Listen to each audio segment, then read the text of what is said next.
Welcome to the College of Complexes. Can you hear me all right? Just checking. Can you hear me all right? Yeah, he's holding his hand. He can hear. Welcome to the College of Complexes. This is our 448th meeting since we started in February 2009. We put a different speaker on every week, a different subject. Our speaker has to be for or against something. We don't care what it is. We have to know ahead of time what we're going to talk about. We give them an hour to make a presentation. They go over an hour, we cut them off. If anybody interrupts the speaker, we remind the interrupter that we listen only one fool at a time. That's one of our rules. Then we have questions and answers from the audience of the speaker, not speeches. Then we have remarks, rebuttals. Everybody in this audience that wants to gets 5 minutes at the podium here to respond to what the speaker said, for or against. And our speaker gets the last word, gets a comment, and close the meeting. That's how it works. But before we introduce our speaker, we have time for announcements. Anybody have any announcements they want to make? Now it's the time to do it. Come on up here.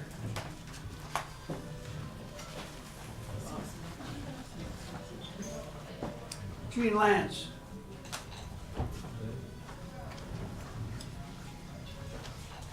I'm going to start a new activist group in the mid-cities. On account of, we have pretty good activist groups here in Dallas, pretty good ones in Fort Worth, but there's not much in the mid-cities. So we're going to have a meeting Wednesday morning for breakfast at 9 o'clock, and I have leaflets spent around this way. Thank you.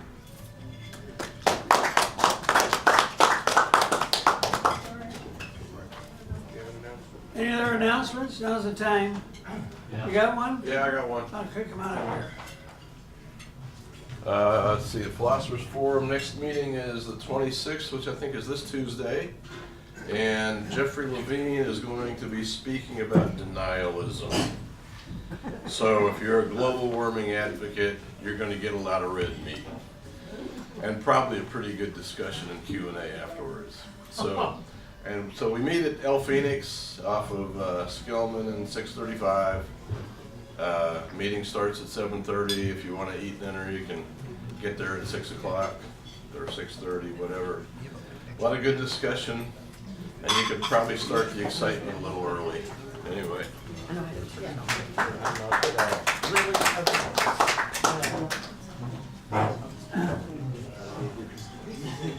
Saturday, March 9, 3 o'clock, Rita Beving with the Sierra Club and Public Citizen is going to come and talk to the Rowlett Democratic Club at 3 o'clock. She is going to address primarily some of the legal questions with regard to fossil fuels that are being fracked in the Permian Basin, that's West Texas, and some of the legal issues that are associated with that, particularly with regard to eminent domain. And she'll also be addressing what bills are currently in the legislature and how we should be thinking about those. This is also related to climate change and the use of fossil fuels and their consumption. Obviously, I drove here this evening, so I'm a big consumer of gasoline and a fossil fuel, but nevertheless, there are some constraints that we need to observe, particularly with regard to property rights. Okay, that's March 9, 3 p.m. It's the First Christian Church at Chesa Road and Miller Road in Rowlett, Texas.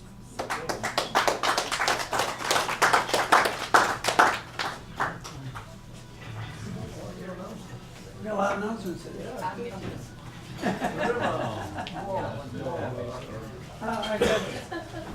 We're going to get through the announcements, then I'll call for you. That's right. You got a pen? The last announcement reminded me this Thursday evening at North Haven United Methodist Church, I believe he's the president of Sierra Club, is talking about environmental issues. It's North Dallas, Texas Democratic Women. And I went to a lecture or talk, seminar downtown a few weeks ago, and it was about development in downtown. And they had all these free little cards that they've developed for emergency services and all kinds of services in Dallas. So I'm gonna pass this bag around. If you want some, if you want more than one, feel free to take them and pass them on.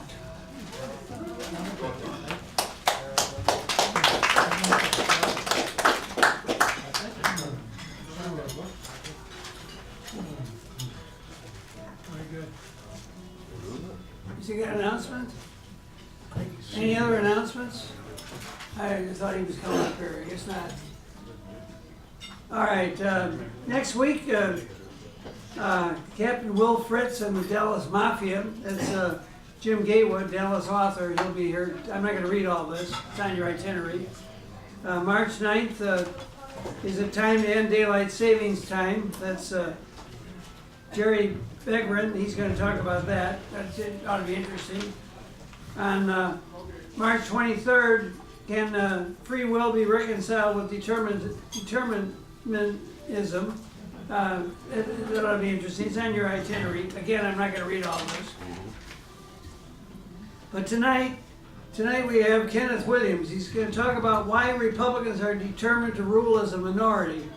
He's the president of RDC, the Rowlett Democratic Club. He will discuss how the modern Republican Party is following a set of policies that amount to minority rule over the majority. He will outline the forces that are driving the Republican Party to seek power through minority rule.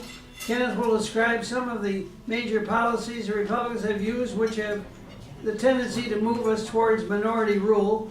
Lastly, he will examine the implications for Democratic Party when facing an electoral opponent determined to win, even when they get fewer votes, and what we can do about it. So without further ado, please give a very, very warm welcome to Kenneth Williams.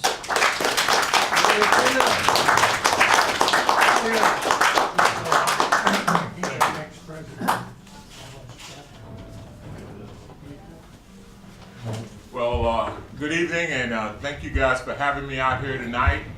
I'm going to cover the topic as described, why Republicans are determined to rule as a minority. Now, when we look at why Republicans are determined to rule as a minority, there are certain forces that are putting pressure on the Republican Party. I'm going to start with demographics. The Republican Party is a predominantly white political party. Approximately 90% of their party is white. By contrast, the Democratic Party is only about 60% white and has about 40% minority membership even now. So it makes for a different kind of politics between the membership of the two parties.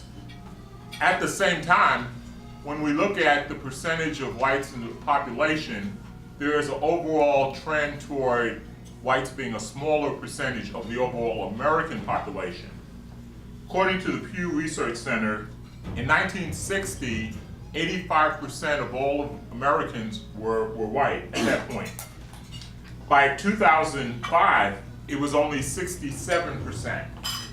It is projected by Pew Research Center that by 2050, only 47% of all Americans will be white. And at that point in time, we'll be a majority-minority country.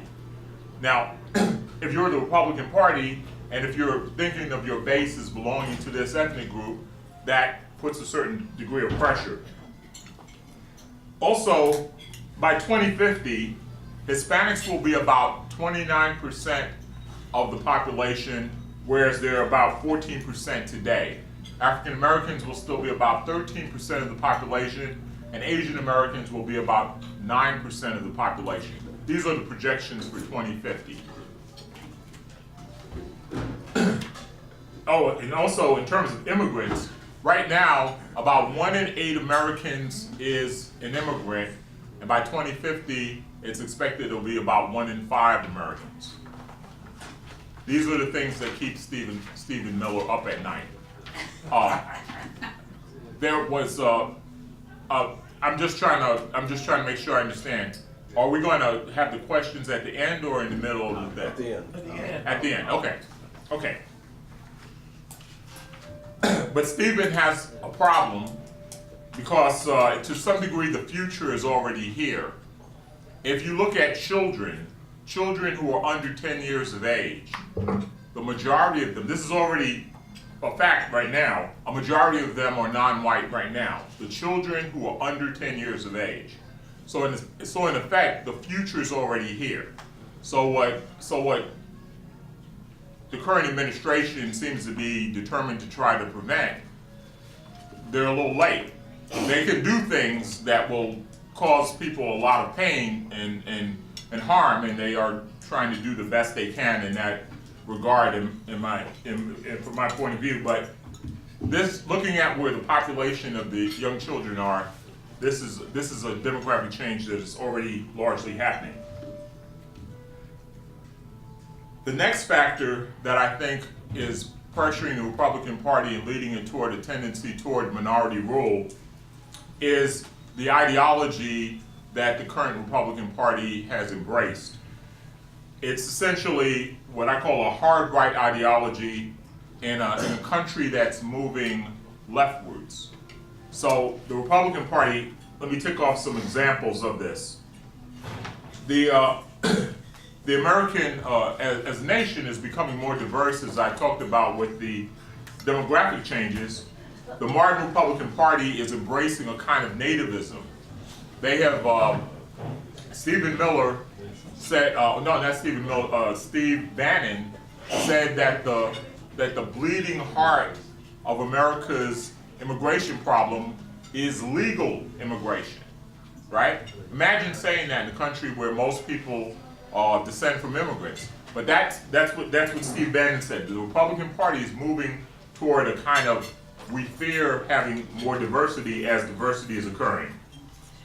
The country has we have right now,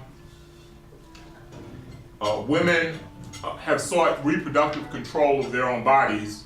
The current Republican position is they want a total ban on abortion. They want a total ban on abortion. They're shutting down abortion clinics in many states. Some states only have one abortion clinic left that's open. And again, this is not where the opinion of most people is moving, but it's where the Republican Party is going. Most Americans have accepted marriage equality for gay people. So if you look at polls now, the majority of Americans have accepted that. Republicans want to create laws that will allow people to exercise some degree of discrimination against these kind of couples as an expression of religious freedom. So again, they're just moving in a different direction. There's growing belief that health care is a right. We saw in the last election that health care helped drive Republicans out of the House of Representatives and enable Democrats to capture control of the House. There's majority support for the ACA right now. There's many people who are increasingly supporting the idea of Medicare for all. Republicans right now, they use a lot of political capital in the first 2 years of the Trump administration trying to repeal the ACA and take health care away from 20 million people. They had no real plan for, this is how we're going to provide health care for these people instead of the current system. Essentially it was, we're going to repeal it and we'll figure out how to replace it some other time. This is going against where I say the majority of people are moving right now. There's a consensus among scientists that man-made climate change is an existential threat to our civilization. There's something like 97% of climatologists who support this position. The Republican Party says that climate change is a hoax. So it's a really extreme divergence from where science is moving and where public opinion is moving. And then finally, we see in our country a need to finance education and infrastructure. We recently saw strikes by teachers even in red states like West Virginia because there's growing need for more funding for education and for higher wages for teachers. And also, most of us recognize that we need to spend more money on our infrastructure. The Republican Party just implemented one of the largest tax cuts ever, which largely benefited wealthier persons and corporations. And they have a political position that says pretty much, we'll never raise taxes. They've signed a pledge. Most of them have signed a pledge to say that they will never actually vote for an increase to taxes. So again, this ideology is moving in a different direction from where I think most of the people are going. Now, this ideology puts a constraint on growth for the Republican Party, because to attract new people, the positions they're taking are not the popular positions. So the Republican Party, the image that they've communicated to many people, particularly the people who are in racial minorities and religious minorities, is that you're not really welcome.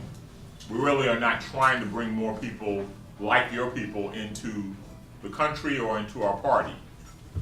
This is different from where the Republican Party was just a few years ago. The Bush, George W. Bush administration, and this was also true of the first Bush, and it was also true of Ronald Reagan, supported immigration reform. There was a serious attempt to invite Hispanics into the Republican Party. This was more the tenor of the Republican Party not that long ago. Donald Trump in 2015 comes down the escalator. He says Mexicans are criminals and rapists, and he goes to the top of the polls, and he becomes the dominant candidate throughout the 2016 Republican primary. So there's something going on with the Republican base that was different from what the Republican leadership was trying to do. Trump kind of saw that, but again, it creates a political problem for the party in the long term, because what did we say just a few minutes ago? We're expecting Hispanics to be 29% of the population by 2050. If you walk around saying Mexicans are criminals and rapists, that doesn't help you build support in that community.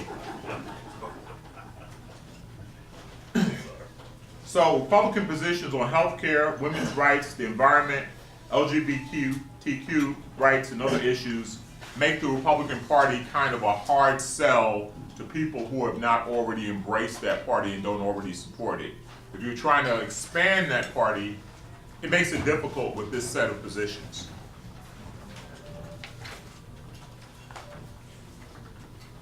Another thing which I think drives Republicans toward a tendency to push the country toward minority rule is, I believe there's a sense of entitlement. The modern Republican Party, and this is not something that is easy to quantify, but there is a cultural attitude that Democrats can't legitimately run the government. Democratic presidents aren't really legitimate. Democrats aren't really legitimate if they're in charge of Congress. Let me give you some examples of why I believe this is true. And I think this is an attitude we've been seeing since the 1990s. I don't think the Republican Party before then showed this type of attitude, but I think since the 1990s we've been seeing this. They impeached Bill Clinton over something that would have generally been considered a personal matter in previous generations. We have never actually thought of impeaching a president for having an affair. We would never investigate a president for having an affair. Let's go to that level. But that was something that they did very aggressively with Bill Clinton. With Al Gore, they reduced him to a caricature, saying that he invented the internet, that he claimed he invented the internet, something he never said, and also saying that he was somehow corrupt. He did some kind of corruption at a Buddhist temple and this sort of thing. So he would be unacceptable for president for that reason. The next Democratic candidate, John Kerry, a bona fide war hero, Republicans say he faked his war medals. Wasn't really a war hero, right? Then the next Democratic presidential candidate, President Barack Obama, they said, well, he's not even a citizen. He doesn't even have a real birth certificate. He's not really the president. He can't be really the president. He's not even an American. And then, of course, with Hillary Clinton, they said, well, she has this email server problem. She's really a criminal. She should be locked up. There's been a general attitude that Democrats can't legitimately run the country. with President Obama. He tried to nominate a Supreme Court justice, which was his constitutional responsibility. He was the president. They said, no, you don't get to pick another Supreme Court justice. You got to wait till there's another election in case we can have a Republican president and pick the person we want. So these are kind of things that where Republicans are fundamentally rejecting the legitimacy of almost anyone who happens to be a Democrat. I'm afraid to see what they're going to say about the Democratic candidates in the 2020 election. We're hearing some things already, but it's going to get really, really nasty because I think this attitude is not going to go away. So, with these forces basically pushing the Republican Party toward, when you look at demographic change, being hemmed in by an unmarketable ideology to the general population, and having a sense of being entitled to power, I think Republicans see no choice but to win, despite not having the support of most of the people. The only solution to this contradictory set of political pressures is minority rule. Minority rule doesn't explicitly replace the principle of majority rule. Instead, the political system is re-engineered so that an actual minority becomes a majority in the electoral system. And some of the things that Republicans have implemented to bring that about, one of the most rampant practices is gerrymandering. And with gerrymandering, we have a situation where the politicians get to pick their voters instead of the other way around. And by using data to draw the lines so where they know they're going to have safe districts, Republicans are able to implement in many states a situation where even when the Democrats get an equal number of votes, or even maybe more votes than the Republicans, Republicans end up with a majority in the legislature, or in some cases even a supermajority in the legislature. Gerrymandering, you can do that with gerrymandering, and they've done so. Voter ID laws. Voter ID laws have been targeted particularly at people of color and people who are poor. Essentially, it's a real simple trick. You say, well, who doesn't have driver's licenses? Well, people who live in the inner city and use mass transportation often don't have driver's licenses. They say if you don't have that document, you're not legitimately a voter. And so it tends to put a pressure on these kind of people that is actually similar to the old pressure that we had with poll taxes. How did poll taxes work? Poll taxes didn't say, I'm not sure everybody's aware of that, the poll taxes they used to use under Jim Crow segregation, it didn't say that black people had to pay poll taxes. Everybody had to pay poll taxes, so it was totally fair, just like voter ID laws. Everybody has to have a picture ID, so it's fair. You're asking everybody to do the same thing.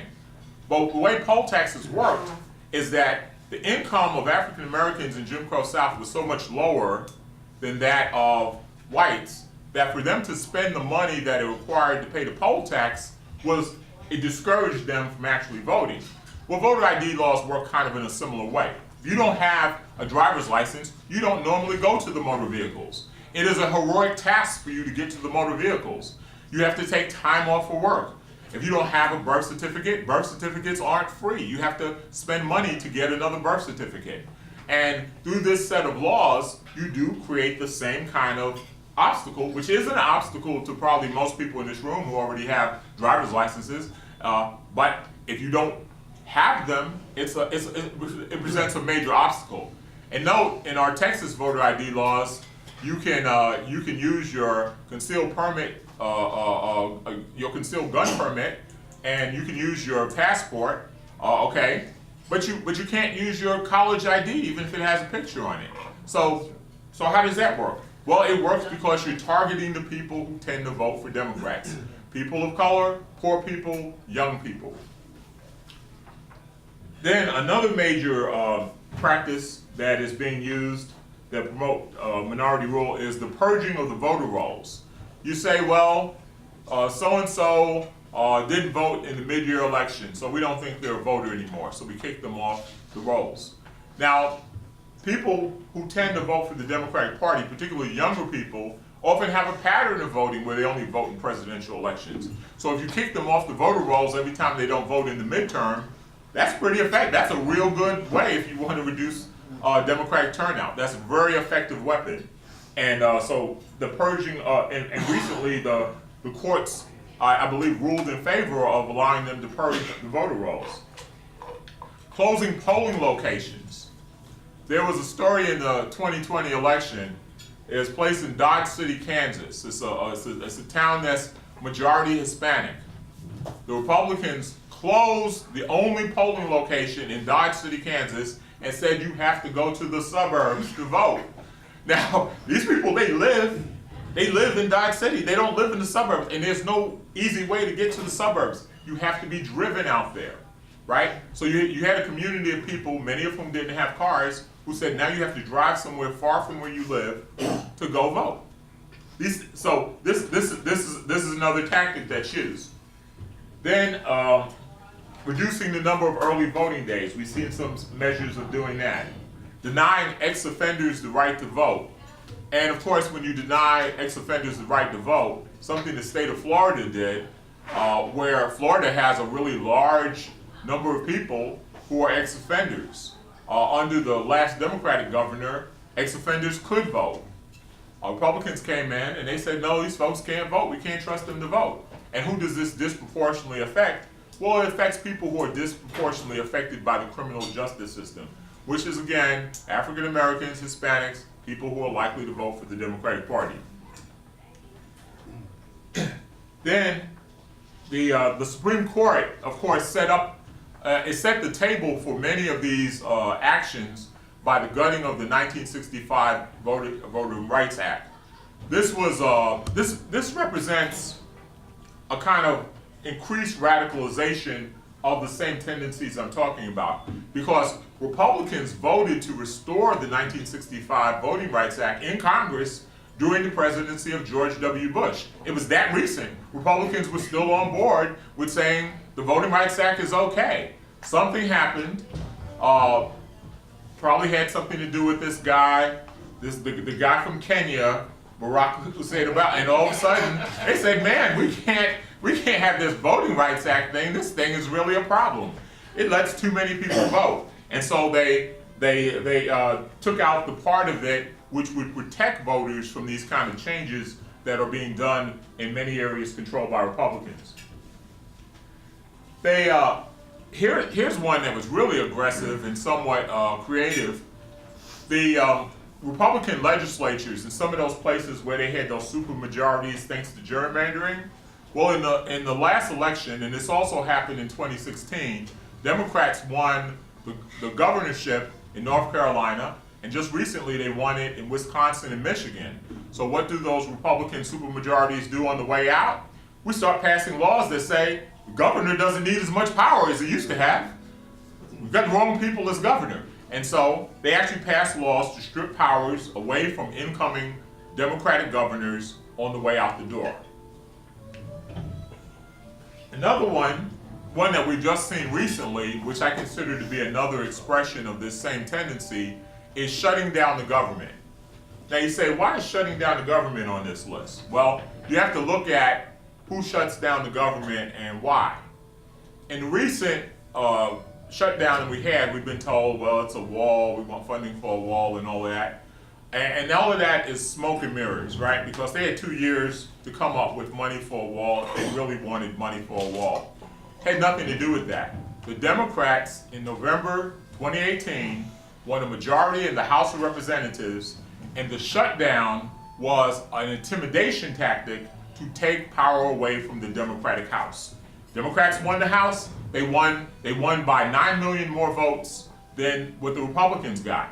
But we're not going to let them exercise power, and to stop them from exercising power, we're going to take hostages, we'll shut the government down. This is another example of another practice along that lines.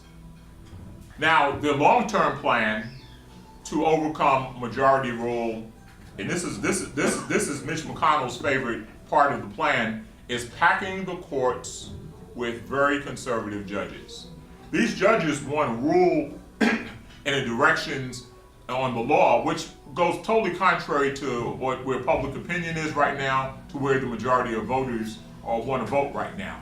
They are seen as a backstop to make sure that even if something crazy happens, and if Elizabeth Warren gets elected or Bernie Sanders gets elected, that Supreme Court and the Democrats control the Senate, those 5 guys on the Supreme Court can strike down anything that tens of millions of people may have voted for.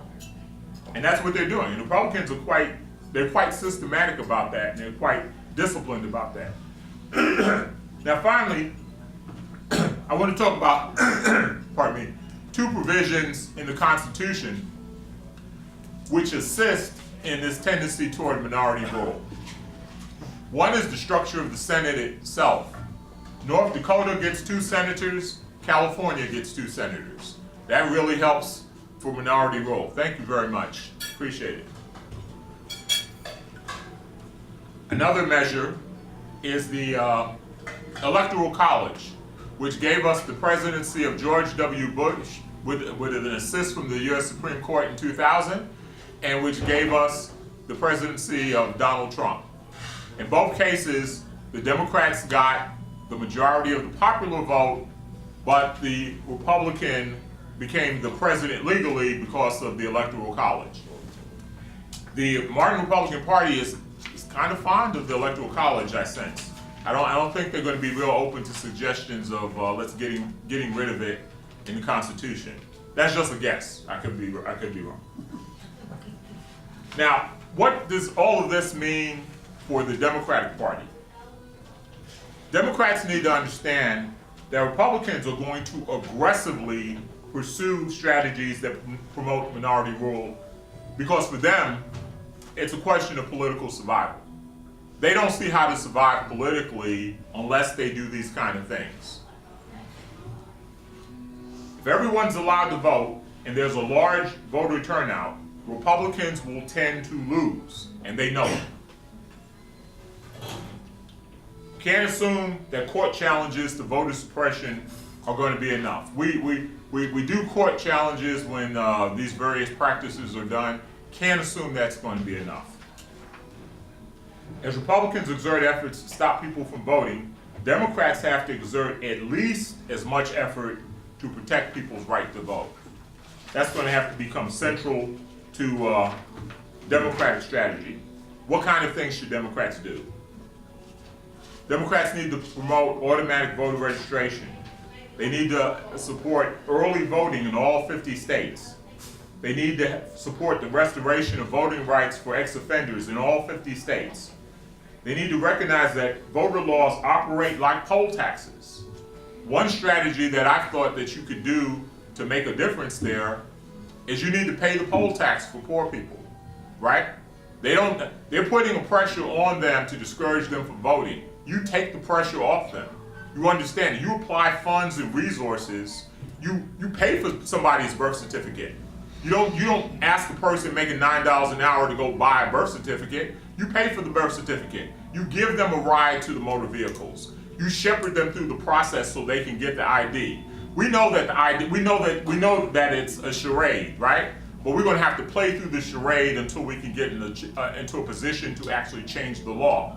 So you pay the poll tax for people who are victimized by that. Expand the electorate. See, America has really 3 political parties. We think we have 2. We have the Republican Party, which is the smallest of our two major political parties. I would say 3. The Democratic Party, which is larger than the Republican Party, and then we have what I call the couch party. The couch party is people who don't vote. There's a larger number of people who don't vote than the number of people who vote for either major political party. The Democrats really need to get focused on getting those people off the couch, because when we get those people off the couch, that's when we win. We have to continue to challenge Republican control of so-called red states. States like the one we're sitting in, Texas, Georgia, Florida, North Carolina. We have to challenge that. We have demographics in those states which can actually help us do that, but we have to get the people off the couch. We need a plan to put more progressive judges on the bench. the Republicans have something, and I forget the name of the society, I don't know if anybody remembers it, but Federalists. the Federalists, they have the Federalist Society where they identify at a young age and nurture conservative jurists. They guide them through a whole career. They sponsor them, they support them, and then they end up putting Judge Kavanaugh on the Supreme Court. But that doesn't just happen at the drop of they didn't just get up that morning and decide to do that. They've been working on getting people like that on the court for 20 or 30 years. There is no liberal Federalist Society. We don't do anything equivalent, right? In fact, the last couple of Democratic presidents, we've been actually scared to put real progressives on the court. We've been trying to, well, let's get some bipartisan support. Let's put somebody on that won't offend the Republicans too much. We have to stop that. We need to be looking for people who are real progressives and put them on the court, because otherwise the court is going to veer further and further to the right and further away from where I think most people need the court to be. Expanding the electorate must become a central strategy for the Democratic Party. It is a question of political survival. Thank you.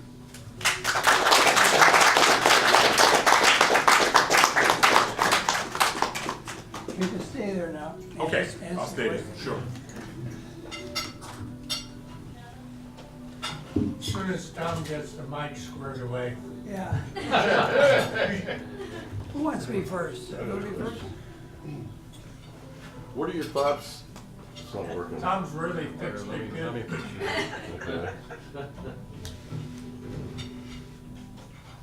Got the batteries in backwards. It's working now. Still ain't working. Do you have another one, Tom? It says it's working, but it's not. Yeah, the third one down, that one. Turn it up, yeah.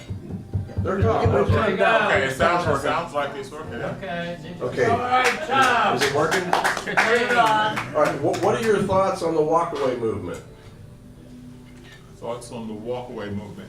I'm sorry, I'm not familiar with the walkaway movement. Well, I'll just give you a brief understanding.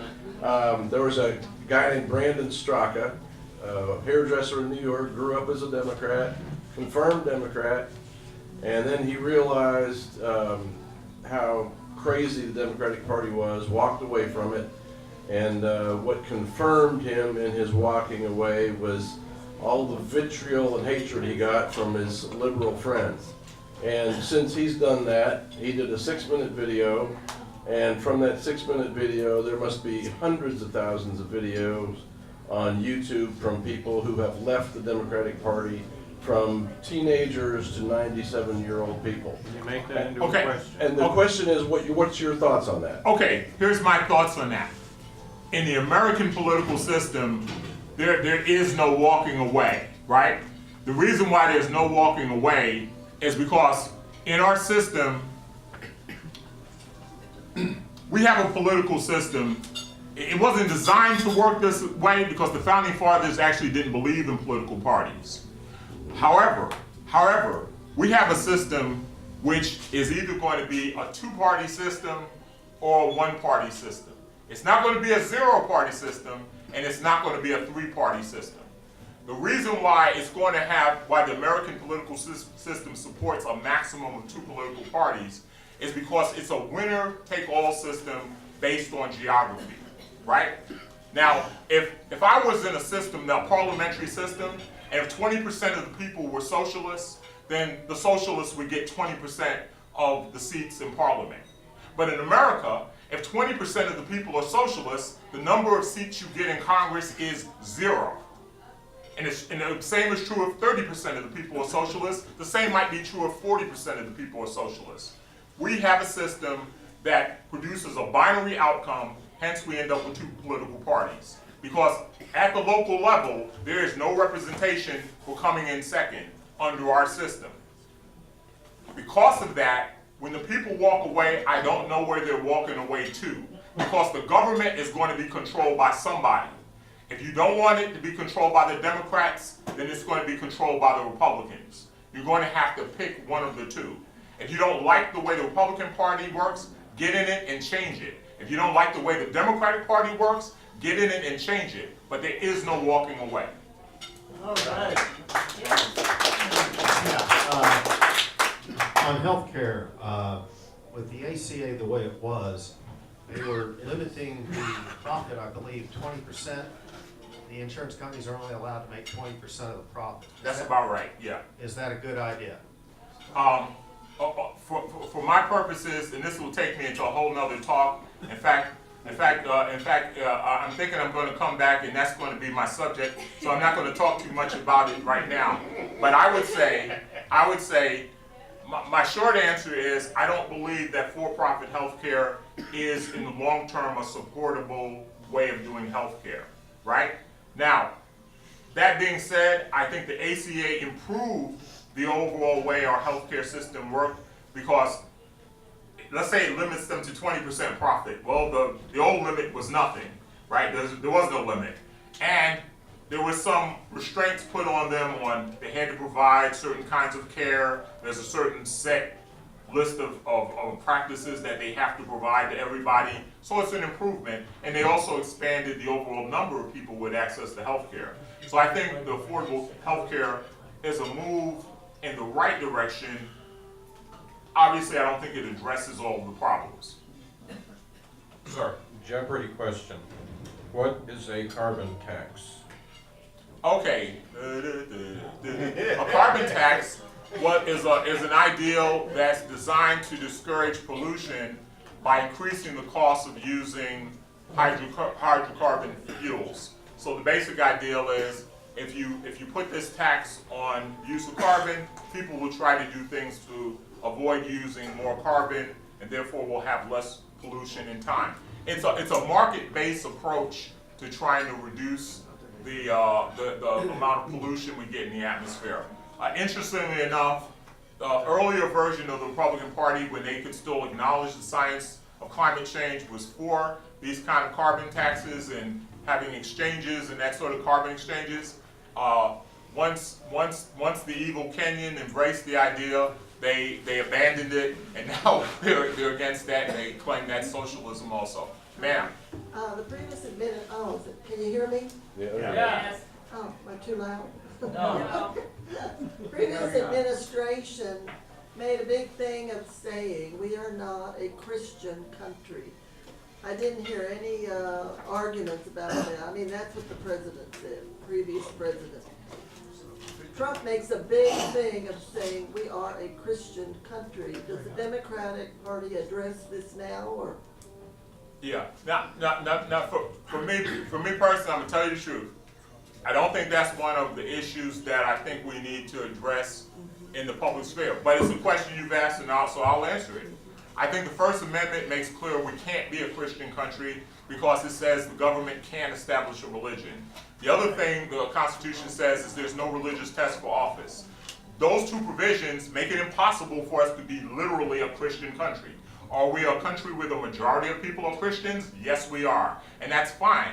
But I don't think we should go off and say we're a Christian country, because what are we saying to our fellow American citizens who are not Christians? We're saying they're not really Americans? Are Jewish people not Americans? Are Buddhists or Muslims not Americans? Are atheists not Americans? We have to be a country that's inclusive of all religious opinions.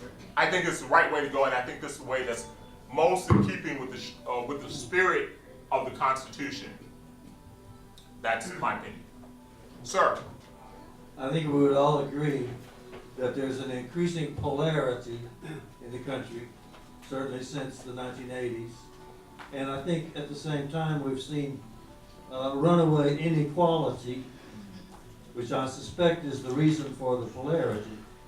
But you posited that the Republican Party had a bunch of positions that were at variance with popular opinion in America, that the Yes. American opinion is moving away from the Republican Party. Well, why don't they just change their political party? So if they want more votes, why don't they just change? That's a fascinating question, Gene. the reason why I think they don't do it, after the 2012 election, Reince Priebus, then the head of the Republican National Committee, did say, yeah, we need to change, we need to certainly bring in more Hispanics, we need to make ourselves more attractive to African Americans and young people. They talked about doing it. The reason why I think they don't do it is because I think it's the bird in the hand is worth two in the bush kind of situation. Republicans have the intense loyal support of their base. They're always talking about how loyal Trump's base is. They're not making that up. They vote mid-year elections, presidential elections, dog catcher. Republicans show up to vote all the time. And they are going to vote for the Republican candidate. They've got this loyal base. If they have to step off that ledge and say, well, how do we appeal to immigrants and racial minorities and young people, they have to challenge a lot of their positions that they're using to hold on to the loyalty of their existing supporters, right? For example, are Republicans going to start being flexible on the issue of abortion? No. I can't imagine that. Now, at this point, apparently they can't be flexible on the issue of immigration. They could 10 years ago. George W. Bush was. Can't do it now. You see any Republicans who are really challenging what Trump is saying on immigration? So not only is it difficult for them to change to more moderate positions, it's becoming more difficult in time for them to change to more moderate positions. They had at least one candidate admit that climate change was true in 2012. It's the gentleman from Utah. He only got 1% of their vote, but he admitted it was true. They had none of them who admitted it was true in 2016. So they're not just moving away from the positions of ordinary people. They're in motion. They're going further right. And I don't know how it would take an internal revolution in their own party to make changes now, because they have to risk abandoning and angering the people who support them all the time. And there's no guarantee that they're going to get these other people because they have this baggage in this history. So if, let's forget about Trump. Let's imagine if John Kasich became their leader and he said, well, I'm really going to change the kind of things that Trump did. Are you going to believe him when he has the R by his name? He's going to have to do some really radical stuff to make us really believe he's on our side. Okay. Yes, sir. What is the process for fixing gerrymandering? I think the only process we can have for fixing gerrymandering, one thing that we've seen out in California is they've had politically nonpartisan commissions draw up the lines instead of, see, right now what's been happening is whatever the majority party in the legislature gets to draw the lines, and of course they try to redraw the lines in their own favor. In California, they said, well, we'll delegate this to a nonpartisan commission. They'll just draw the lines based on whatever makes sense. And that is the solution on the table that I think most people are advocating for dealing with gerrymandering. George. As far as the Green New Deal, do you think that my grandchildren or great-grandchildren, unless we do something about it, will have a place that they can inhabit called the Earth? The short answer is no, right? I don't know if the Green New Deal specifically has all the provisions in it that we need in order to handle the problem, but we definitely need to do something. Because what's on the other side is they're denying that the problem is even occurring.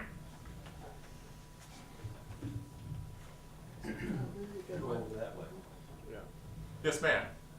What are your comments on the tendency to delegitimize the press? Oh, it's real scary. It's real scary. We all need to pay attention to that. I think anyone who supports the idea of constitutional democracy needs to be very afraid of this. Even if you're a political conservative, you need to be very afraid because, once a government shuts down the press, we're definitely moving toward a kind of authoritarian type of government. Because the press, let's look at Russia. Why can Vladimir Putin, who is a civil servant, steal billions of dollars? because he knows he's not going to get a story in the press saying he stole $1 billion, right? This is one of the main reasons why he can do that. In our country, can I get a little drink of water, please? Our politicians still get embarrassed from time to time by stories. That's my imitation of Marco Rubio. I'm not gonna do it. Okay, so in our country, we have this free press, which acts as a check in itself on the power of politicians, because they have. I mean, why did Mike Flynn have to quit? Because there was a story in the newspaper. I mean, Sally Yates told them the guy's compromised by Russia. They said, "Oh, that's nice," and they just let him stay in his job for another 18 days. They let him have access to classified information for another 18 days. Story appears in the newspaper. That guy's got to go. So the free press is so important to our democracy. Yes, sir. Well, I believe that the core of the Republican Party is a bunch of white people who have been standing on the necks of people who are not white for their entire lives and exercising white privilege, and they are terrified of what's going to happen to them when they are no longer in the majority. And I'm curious what you think about that statement and the extent to which it's active in the Republican Party. See, but I think even though the Republican Party is a majority white party, I think the great majority of these people have no real stake in that which they're trying to preserve. Most of them are not going to gain anything by, say, having a whiter country, or by pushing immigrants out, or by doing mean things to they're not going to get an extra check in their pocket because of it, the great majority of them. It's more psychological than real, right? In fact, they're going to hurt themselves. For example, if you look at the American population, it's actually, our birth rate is slowing down. As the baby boomers age and retire, we don't have as many young people coming behind them. One of the things that could help our system, that could help those of us who are senior, and I think I see a lot of people in the room who might be called senior, is we need more young people to come in the labor force. Where are those people going to come from? It's going to come from immigration, right? So by trying to push down immigration, it actually, I mean, here, let me just point out an irony. Older Americans predominantly vote for the Republican Party. The majority of these older people are white, which reflects where the population was back in 1960, like I was saying. So they're voting for the Republican Party. They're depending upon a system created by Democrats called Social Security. They hate Democrats.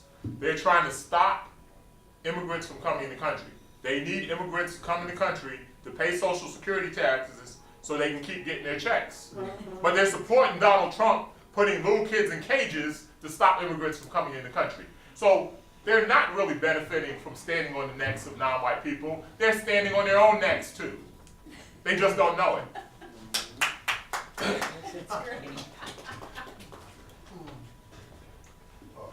I know when the birth certificate issue came out, I went to whitehouse.gov, I downloaded the document, I took Adobe Illustrator, and the thing came apart into layers. I don't personally doubt that Barack Obama is an American, but that birth certificate didn't make it for me. What's your comment on that? Well, the birth certificate that Barack Obama posted during the election online is a birth certificate issued by the state of Hawaii. Now, when you go to get a passport, they ask you to use a birth certificate. Barack Obama or any other citizen from the state of Hawaii can take that same birth certificate and go get a passport. If it ain't real, why is the State Department issuing passports based on those birth certificates? Because they are. The other thing, but sir, I'm glad you asked that, because if I have enough time. You have enough time. You got lots of time. The gentleman has made a reference to what I call my favorite conspiracy theory. This is my favorite conspiracy theory, is the theory that Barack Obama wasn't born in the country. I'm going to tell you why it's my favorite conspiracy theory. Barack Obama was born in 1961. 1961, I remember it a little because I was a little kid, but I was in a politically conscious household, so we used to watch the news a lot. And we used to watch them sicking dogs on those little kids demonstrating down south and knocking them over with water hoses. And so, if you believe Barack Obama isn't born in America, here's what you gotta believe.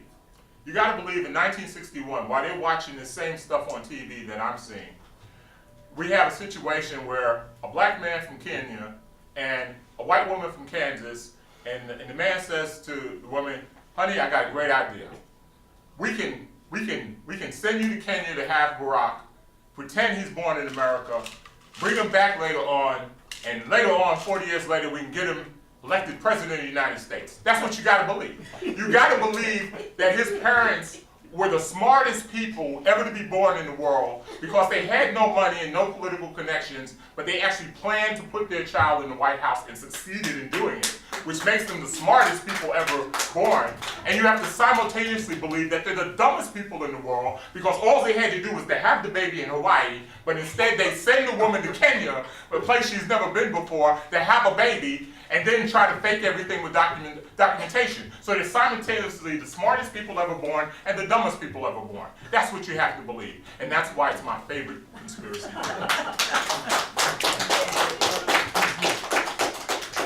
I have an answer to that document.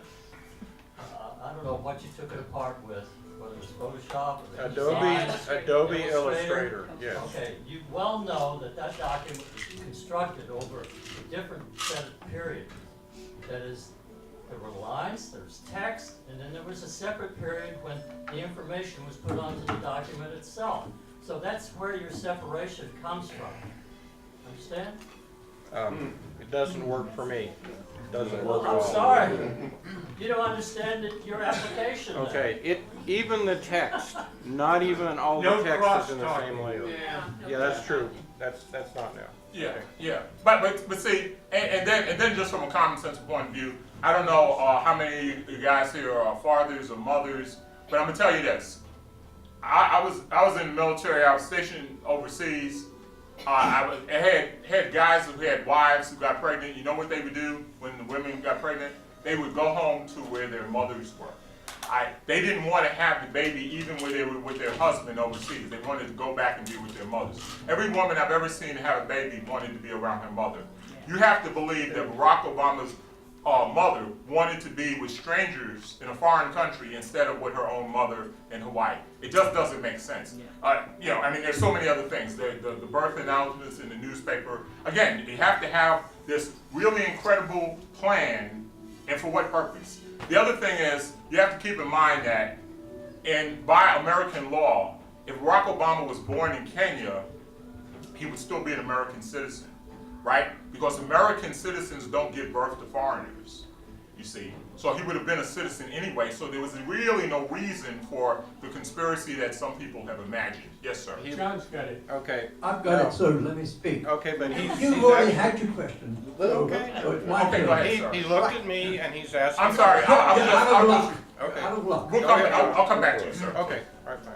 So, when do you think the dimwits who think that Trump will make America great again will be disillusioned in time for the 2020 election or beyond it? See, that they're not going to be disillusioned, right? Because you have to understand that making a grip, some things you don't want to take literally, right? Trump is not, they didn't vote for Trump because they think he's going to make America great again. They voted for him because they think he's going to make America white again. Okay? And so he's doing a lot of things quite seriously to make America white again, so he's not reneging on that promise. So they're not really looking for him to make America great again. They're just looking for him to go after the folks that they think are a problem, which are immigrants and various, brown people. And he's doing that. He's living up to that, so he's getting the job done from the point of view of the people who, remember, what was his opening entree that attracted them? Mexicans or criminals and rapists. That's the thing. You have to understand. A lot of people say that Trump got in because of economic anxiety and all of that. The people who voted for Trump had median incomes that were about $12,000 more than the people who voted for Hillary Clinton. These were not the most suffering people in the economy. But they liked what he was saying. Sir, do you no, Okay, point. when I asked the question, I made a point to say I have no doubt that Barack Obama is an American citizen. That's point number one. Oh, okay. And then point number two is that still doesn't explain why a document like that would come apart into layers. It shouldn't do that, which indicates there's something wrong with the document, which is a side issue to whether he was born here or not. Well, I admit I'm at a disadvantage because I don't know the technical details of the, the document coming apart. Jeff seems to be familiar with it. I'm totally unfamiliar with it. But again, my favorite conspiracy theory. Any other questions? Yes, sir. What do you think the people who voted for President Obama would have done if President Obama said he could walk down Fifth Avenue, shoot somebody, and not lose any votes? Do you think people would he have beaten Hillary? If he stood up and said, if he stood up and said, my base of constituents, Hispanics, African Americans, certain populations of whites, they would vote for me anyway if I walked down Fifth Avenue or if I came to Dallas and said shot somebody and shot Ted Cruz or whatever. If he said that, do you think he would have been elected president and either beat Hillary Clinton? You can make a list of things. You could come up with hundreds, if not thousands, of items that if Barack did this, that Trump has already done, it would have ended President Obama's political career in its tracks. There's any number of things. Any number of things. That's just one of them. Now, the reason why you won't see President Obama or any Democrat ever making a statement like that is because the two parties really are different. They really are different. Now, what we do in our country is we do a both sides does it argument. This is often found in the media and commentators. They say, well, there's extremists on both sides. No, that's not true. The extremism that we have in our politics today has no real equivalent on the Democratic side, which is why you can never get a Democratic candidate saying anything like that, because Democratic voters still actually want candidates who play by the rules. They actually want someone who will show their tax returns. They actually want people who will be truthful or reasonably truthful. They actually are going to want people. Democrats actually like smart people, right? So we elected a president who was the head of the Harvard Law Review. The guy before that was a Rhodes Scholar. The guy we elected before that, Jimmy Carter, was a nuclear engineer. Now, on the Republican side, they had actors, nothing wrong with actors. He was a reasonably, genial enough fellow. But he's an actor. He wasn't somebody who was like a deep thinker or whatever like that. And then they got George H. Bush and then George W. Bush, and Trump is a whole another thing. But along the way, Republicans have also nominated what's the lady that Sarah Palin. They did Sarah Palin. There's an anti-intellectualism in the Republican Party that draws them to people like this, which helps Donald Trump. Because but it didn't just start with Donald Trump. You have to look at Sarah Palin as kind of a dress rehearsal for Donald Trump, right? But it's the same kind of thing. I just go by my guts. I go by my instincts. I don't have to know anything, and what I say is true, and what everybody else says is a lie. Democrats can't get away with that. They're still beating up Barack Obama for saying, if you like your health care, you can keep it. They beat him up over that one statement. And Donald Trump says more things than that on Tuesday, every day. He before lunch, he tells really egregious lies. But what was the guy, the journalist on MSNBC, the one that Acosta, Jim Acosta. No, it was another one, and who asked Barack Obama, basically, did he want to apologize to people about saying you can keep your health care? The same guy. He must have come from Fox. No. It was the one that It was the one that does Meet the Press. Chuck Todd did that. Yeah. The same Chuck Todd never asked George W. Bush a similar question about the weapons of mass destruction, right? He was even saying it wasn't his job to correct Republicans, but they beat Barack Obama up over that statement. Now, Trump is breaking the computers over the number of lies he tells. You know, he's just on another level. But you only get that because something odd has happened in their party. I like to do a little mental exercise. If Nancy Pelosi, right, if Tip O'Neill could come back to life, and he had a conversation with Nancy Pelosi, you would find that their politics are not really that different, right? There wouldn't be a lot of arguments with Tip and Nancy. They would be kind of on the same page with most things. But now let's do that same thought experiment. If Donald Trump, if Ronald Reagan could come back and have a conversation with Donald Trump, what? You like Vladimir Putin? What? There'd be some problems in that conversation. They wouldn't be on the same page. There was Reagan trying to bring Hispanics into the Republican Party, and there's Donald Trump trying to put them in cages and taking the babies away from their mothers, and not even keeping track of where he put the children at. There's a totally different change. There's a radical change that's happened in the Republican Party over 40 years. Sir. Drawing back to your original. No, I have the mic. Oh, okay, Yeah. ma'am. I'm sorry. Yes, my question. discriminating against his women. Sorry? Go ahead, go ahead. Oh. I'm sorry, Yeah, ma'am. you were talking about why people voted for Donald Trump. Well, he's a successful businessman, right? Well, not The really. thing is that I Not thought, really. when Not I really. decided who to vote for, I asked several people, what was an accomplishment of Hillary Clinton?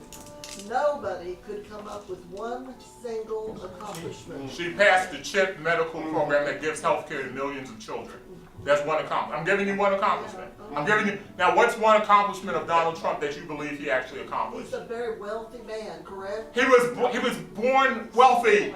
He came out the right womb. I mean, any of you could have done that if you thought of He it. received an award for helping, I think it was black people, wasn't it, in New York? He didn't get it from black people. But anyway, Donald Trump put up a full-page ad calling for the execution of 5 innocent teenagers who were accused of raping a white woman in Central Park.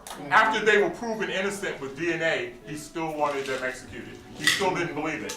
So, no, Donald Trump also, he was actually sued by the Justice Department for not renting apartments to black people in New York. We can't use black people to bail out Donald Trump. I'm sorry, that won't work. Go ahead, sir.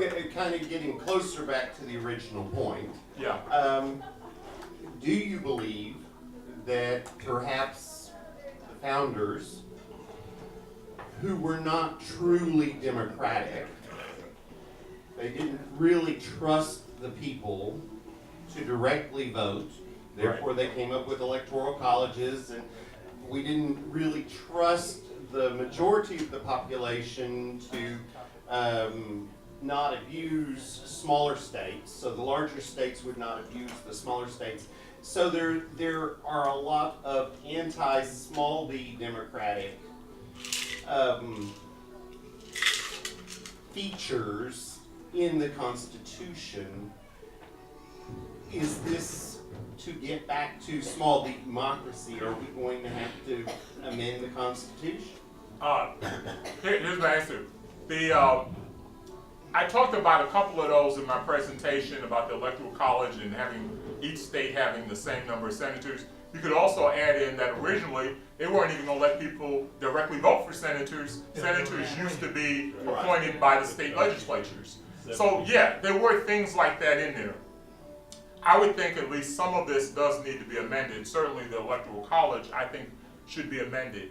Democrats have won the popular vote in 6 out of 7 of the last presidential elections, but they've only won the presidency 4 out of 7. So we're already there. That's what you're saying, because No, they're not. I'm not, no, we haven't made the change, but I'm saying No. the need for the change But is we've there. already got minority control. To some degree, right, because like I said, some of those features are in the Constitution, but what they're doing is much more aggressive than that. Now, why you're saying is true in some aspects, but in other ways, the Constitution does support democracy, because even within a congressional district, who wins the election? The person who gets the most votes. And that's also true within a state, within a senatorial election. So whoever gets the most votes wins. So the principle of democracy is built into the Constitution. It's not democratic in quite the same sense that we see in some Western European democracies, but it's there. Sir? What role do you think the Citizens United decision has contributed to the ultra wealthy consolidating their power and wealth? Well, what Citizens United allows them to do is by putting unlimited money into the political process, it allows you to tilt the whole political process in a way favored by wealthy elites. So we've had this tendency in recent years where we're putting more money into the political system and we're trying to take people out. So, and we really want to do the opposite to move toward a more democratic society.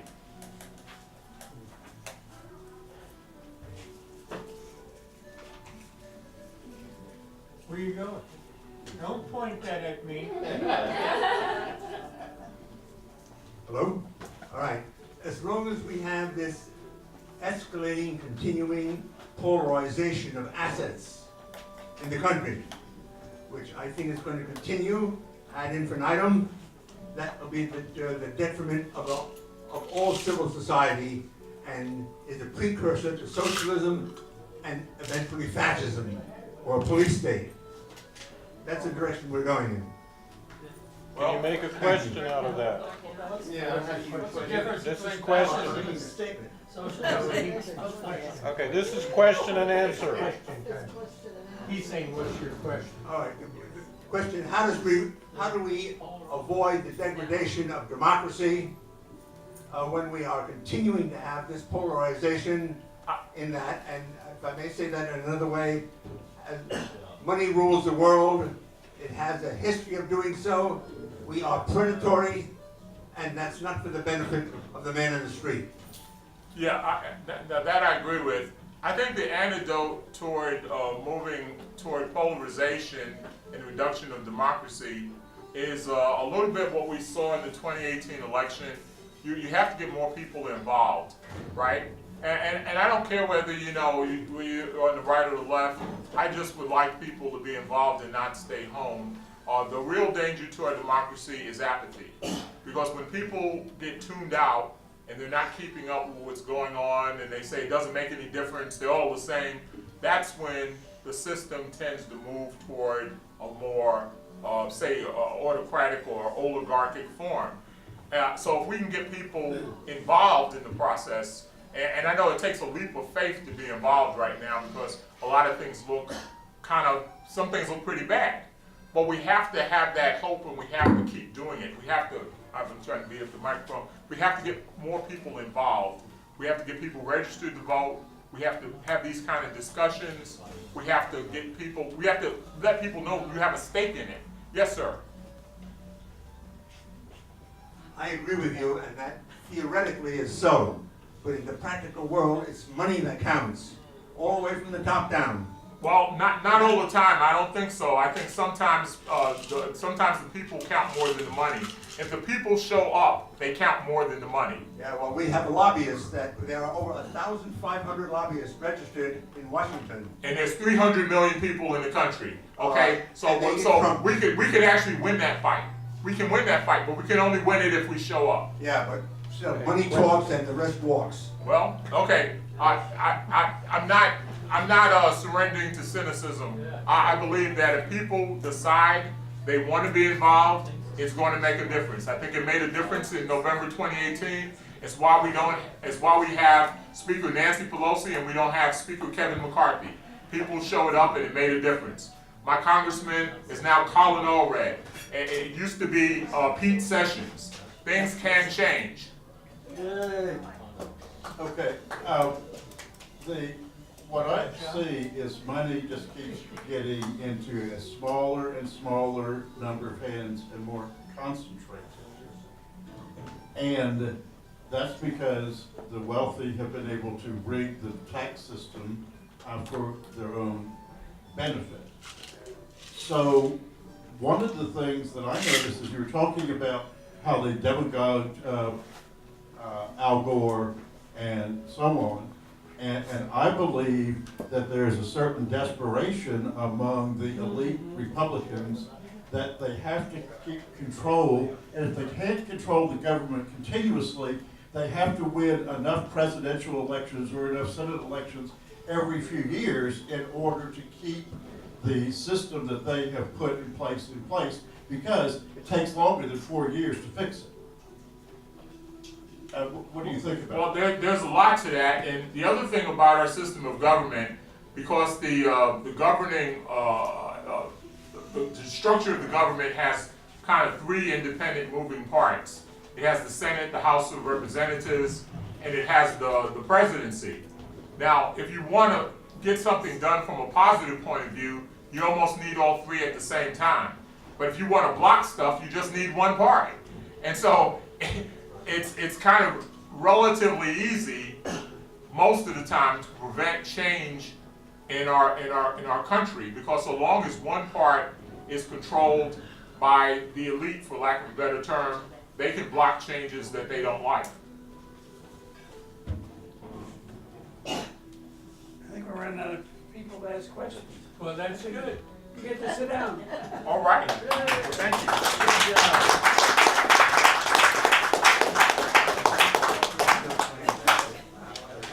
Now it's your turn to talk, so whoever wants to speak up here, either for or against what the speaker had to say, you got 5 minutes. That's what we're supposed to do. Quite a few things here. I took good notes. The healthcare thing is probably. Can you rotate that down? That's light on the camera right now. What? Thank you. That does it. That's good. Or turn it off. I don't think we need it right now. Basically, under the healthcare law, I asked you a question whether you thought it was a good thing or not to have a 20% limitation on insurance companies, and kind of didn't answer that question, but the 20% what? 20% profit margin. In other words, is it a good thing whether an insurance company is allowed to make just 20% profit? That isn't true. They put a 20% limit on for administrative costs. Yes, administrative costs. Which includes profits? Well, he's speaking. Which includes profits. Okay, which means the 80% then is for healthcare. Supposedly. Okay. Let's do a little experiment with math. A third grader, probably even a first grader can get this and understand how this shows how flawed the ACA was. If you've got a policy, and just to keep it simple, let's say it's $100. So they make $20 profit on that $100 policy. In the old days, had they wanted to raise their profit margin, they would just add another 20 on there if they wanted to double it, or they could negotiate with the doctors and the hospitals to get lower costs, right? So that price would have gone up to $120. Under the current legislation, the ACA, what would they have to do to make a $40 profit margin? They would have to charge what? $200. Okay? One way we're charging $120, the other we legally have to raise the price to $200. That's $80 more. It's a 40% instant rate increase. This is the flaw in the ACA because there's no incentive to negotiate with doctors and hospitals to lower their costs through group discounts because the insurance company has 1 million members or 10 million members and they can't negotiate. They have no incentive to negotiate. If they negotiate now, they're cutting their own profit margin because the lower the cost of the healthcare goes, the lower their profit margin goes, because profits are tied to the cost of healthcare in such a way that profits increase when healthcare costs increase. Now, that has to change because we have to negotiate with hospitals and doctors to get them to agree to charge less. Because if you're going to double the price, and it's actually tripled under the ACA, so this is a flaw in the system. And it proves with math that it's a bad law and it's corrupt. Because now you've got doctors, hospitals, and insurance companies colluding together to raise rates, because when they raise rates and they raise the cost of healthcare, they both make money and we all pay more. Right. Now, as far as man-made global warming goes, it's not man-made. It's the sun, and the fact that NASA announced years and years ago that our whole solar system was moving into a magnetic bubble of superheated gas, which is affecting now, and we've measured it on every planet in the solar system, and every planet in the solar system is showing signs of global warming. Now what that means, that, well, there's no people driving SUVs on Mars, so how did the global warming happen on Mars and not here on Earth? You know, and that's scientific right there. That's pure science, and it proves it beyond a shadow of doubt. And there are about 30,000 scientists that have actually signed a petition that have basically said it's not man-made. And of course, you know, this superheated gas that we're talking about, it's only 6,000 degrees. You know, it's not some lightweight gas. But that actually uses science. Most of the guys that are saying science, look, those scientists, they depend on their living from grants. Those grants would not be going to them had they not taken that position on global warming.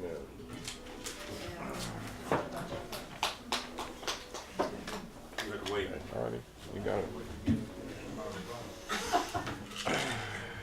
I would like to thank you for the report you made. I enjoyed it, and I agree with most of it. I just want to hit on a couple of things. I used to work for Medicare, and that's when they called 20%. We wouldn't let insurance company we limit them to 20% of insurance calls. It does go across the board, but that's what it is right now. Everybody has to believe what they want to believe, I suppose. And I know some of the iterations are made here. I don't believe the same thing, and we're reading different things, I suppose. One of the issues that came up about, you know, the birth certificates for President Obama. But he did say he had no doubt about that. You know, maybe the birth certificates they issued in Hawaii may be different from what they do in Texas. I don't know. But I know that he was born in Hawaii. And so he was born in the United States, so he was a natural born citizen. So some people, like you said, they don't believe what they want to believe. Just like you said, President Trump, he tapped into what George Wallace used and other people like before in the 60s. And the core was still there. There was a big fight against political correctness. And all political correctness, I say, is consistent with what we say we're a Christian nation. The Bible said we shouldn't say something that causes us negative sin. And that's all it is. So don't be saying things untrue about a group of people that look different from you. And it started in the university environment. But it was a whole pushback from that. It's still ongoing. And so he's saying what they want to hear. And they're willing to suffer as long as they hear that. So that's the problem we have with the people as well. Everything you said about what they're doing is true. If a large number of people, if the voter turnout is high, the Republicans lose. So they're trying to keep it small. And they're using things that's really not totally compatible with the Constitution. The Supreme Court is beginning to knock some of that stuff out when it comes back to them, but they should have dealt with it on the front end. The Citizens United decision, I think, was a bad decision, and maybe Congress has the authority to do away with it if they want to.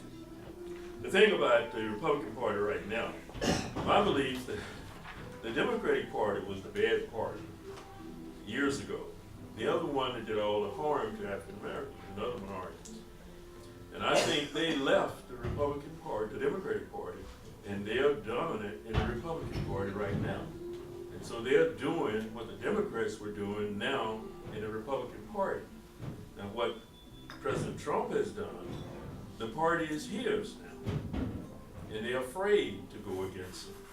Because people who have said things slightly negative about him lost in the primaries. And why they don't have any real character, I don't know, but they don't. And I guess this thing that the House will vote on Tuesday, which will pass a resolution to stop him from doing what's unconstitutional. If it's probably going to pass both the House and Senate, he'll veto it. I don't think the House can overrule, but I don't think the Senate can, because they're not going to break that tie that they have with the president, even though they don't like a great deal of what he's doing. Historically, the Republican Party did have principles, basic principles, but they don't manifest those principles now. And so I'm saying it's not the traditional Republican, but it's the traditional Democrats that's causing that. The EPA was established by Richard Nixon, a Republican.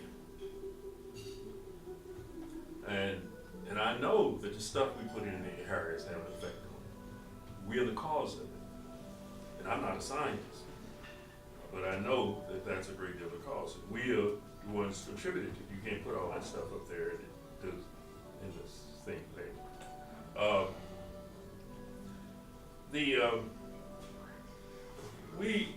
Until people begin, democracy can't exist unless people are rational. And there's a great deal of irrationality in most of the iterations of the Republican Party. And some Democrats do it too. But it's more in the Republican Party because they're not really, we're supposed to be trying to make it easier for people to vote. Give them the training. And you're true. The framers did not. Only white property owner people could vote. They did not believe, and that's why we don't pay people in the state legislature that was $7,200 a year. And we created a formula for people to steal. They got to live, they can't live on $7,200. And so they did that so poor people could not serve, they couldn't afford to serve. And they're still trying to do it. And in some elements, the Constitution gives them the flexibility to do it. So those are the things. If people don't wake up, the only thing, maybe we woke up in 2018, I hope we are awake in 2020, because I think that's going to be the critical year. And so we need to try to think logical, what's best for all of us, and not just what's best for the few. Because the rich people, they don't care more about poor white people than they do poor black people. And as long as you listen to that stuff and feed on it and vote the way they want you to vote, they're happy. Thank you.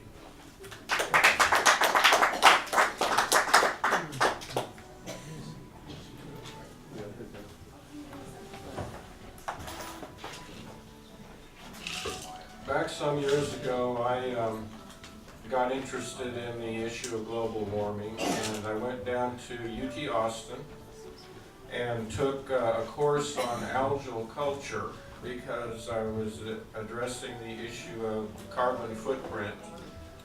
And I got the chance to talk to the head of the biology department down there who kept the different algae cultures that they have. And he, at that time, was working on industrial applications of using algae with some of the coal power plants. And the reason for that is we have had a lot of technological advancements, and they had the really clean coal power plants had afterburners. They had basically the only thing that they were putting out was carbon dioxide. So they were willing at that time to set up algae farms and direct that carbon dioxide to grow the algae, because algae, at least some varieties, most varieties, breathe carbon dioxide and they give off oxygen. And so the plan was to have an absolute zero footprint coal power plant production. And that was in the works until Barack Obama just closed them all. And that was, I think, a very unfortunate thing. Since doing more research, I've become a confirmed denier of global warming. And this was really confirmed when I found a website of a scientist who had a chart of world CO2 distribution. And this was leaked by somebody at NASA, some whistleblower at NASA. They have satellites up there that measure all kinds of different atmospheric elements, and the CO2, they've got a worldwide map of CO2. The U.S. had very, I mean, you could hardly even find any of the hot spots for CO2 in the U.S. There were a few hot spots in China. China hasn't really been made to be affected by all these Agenda 21 laws to do with global warming. The focus seems to be on the U.S. primarily. Anyway, so where was all the CO2? Where were the big concentrations? It was the Amazon River Basin and a large swath of sub-Saharan Africa. Now, I would like to have somebody explain how we are going to reduce our CO2 when that's where the lungs of the planet are, right there. Those are the oxygen-producing areas as well. So, I'll leave you with that.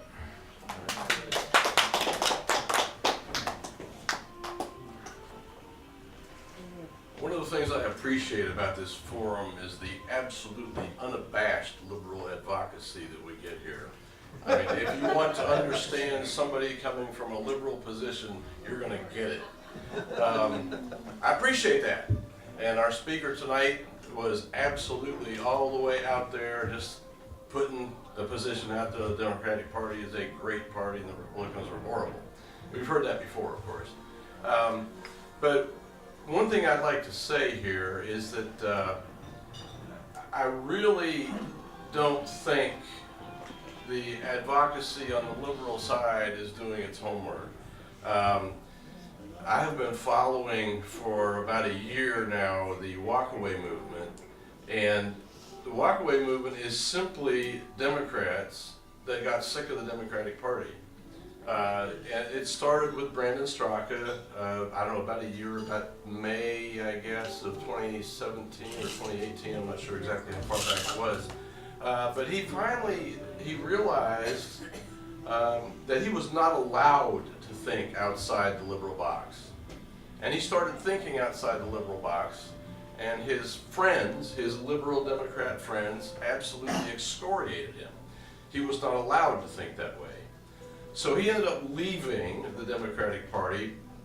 He created a 6-minute video on the walkaway, on why he was walking away from the Democrats and why he was no longer a liberal, and it struck a chord.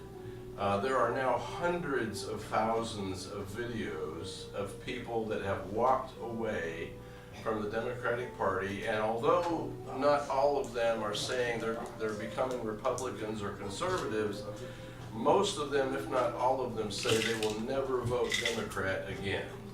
And this is a lot of people. Now you can dismiss that if you want, but there are hundreds of thousands of these videos out there. So that tells me the Democratic Party has a problem on its hands. And one of the problems is lack of serious research. I think John mentioned it a little bit about the research into climate change and stuff like that, but if you research this, if you actually, true research looks for opposition. It looks for opposition. And you're looking for contradictions to your thesis. For a scientific method, it says you create a hypothesis, and then you look for evidence, not just to support the hypothesis, but you look for evidence that's contrary to the hypothesis, and you see how to explain that evidence, okay?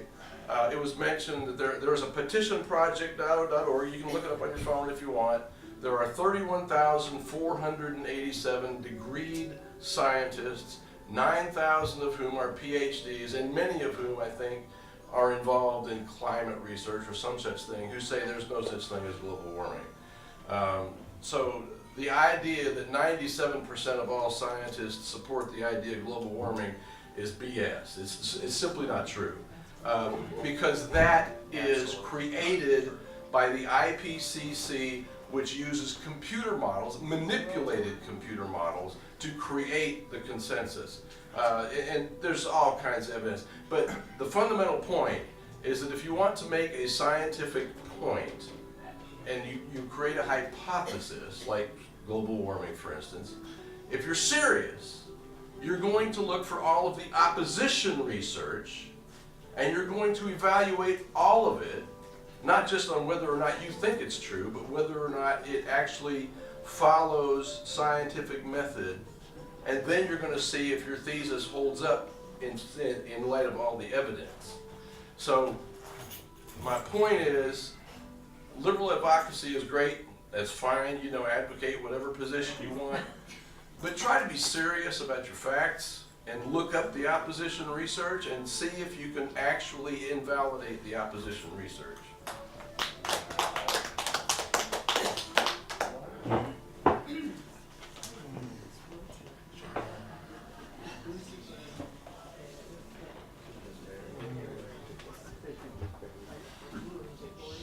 Scientific research, and it's always interesting to hear people that have no science background talk about what science research says.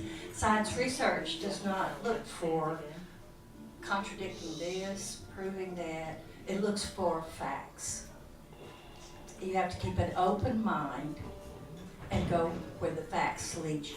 We had a talk at the Philosophers Forum on that recently, and he said, you just look at the, scientists will do many, many, many tests to gain lots and lots and lots of evidence, and you look at the facts.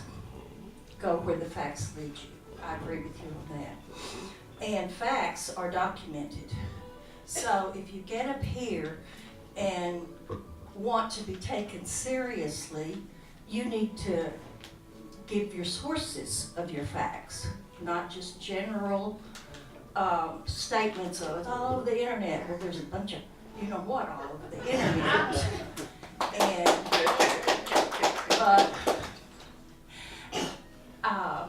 And I want to say that I appreciate hearing both sides of the issue as well as Ken. I do not believe all Republicans are bad. I do not believe all Democrats are good. One thing that bothers me tremendously is the obvious denial of what research says, and specialists, they're just taking, they're just poo-poo on that, don't listen to this person, don't listen to that person. And people have spent their lifetimes studying certain issues, and they don't get up just to keep a job. There are some that do, but the majority do not. I mean, else why would we have schools? We couldn't believe anything from anybody. I heard a researcher this week say, he was giving a talk on truth on public radio, and you can look it up. I think it was the Think program. And he said what bothered him was not that people were denying certain facts. They're just not they're refusing to look for the truth. And that, I thought, well, that really, to me, that hit the nail on the head. Truth does not matter. It's just defending your position, no matter what it is, and not looking at facts. Let me see, what was I going to say? Well, for instance, border issues. All the research that's been done on that, a wall is not the best way to go. Criminalization of immigrants, they're all murderers and all that, that's not true. It's just denial of facts. Another thing is, as a gentleman said earlier, they said that some of Donald Trump's, he did say in his campaign that if he went out on the street and killed somebody, it wouldn't make a difference to his followers. And that's about as extreme as you can get on not looking at realities. You don't get blood from a turnip. And also, when not looking at issues, just wanting to stay in power, when the Kavanaugh hearings were held, and you heard all the angst of women across the country, whether or not he was put into office, there was no response to women's concerns after that. It was totally gone. And every time that happens, you know, people talk about it, and I told my story to 2 of my representatives, didn't hear a word from them. So that's that Republicans' response. They're not responding to people's real issues. And I do think when we get in an argument mode, it's maybe, I don't know if it's productive or not, but to me it seems like it's counterproductive, because I know there are people in here that have different views, far different from what I have, but I've seen them modify their views. And I've heard, I'm a Democrat, I don't consider myself crazy liberal, but I'm a Democrat, and I have modified some of my views. So the thoughtful reflection, I believe it was Calvin that said the thoughtful reflection or rational is what we need instead of this argumentative mode. That's all I have to say. Thank you.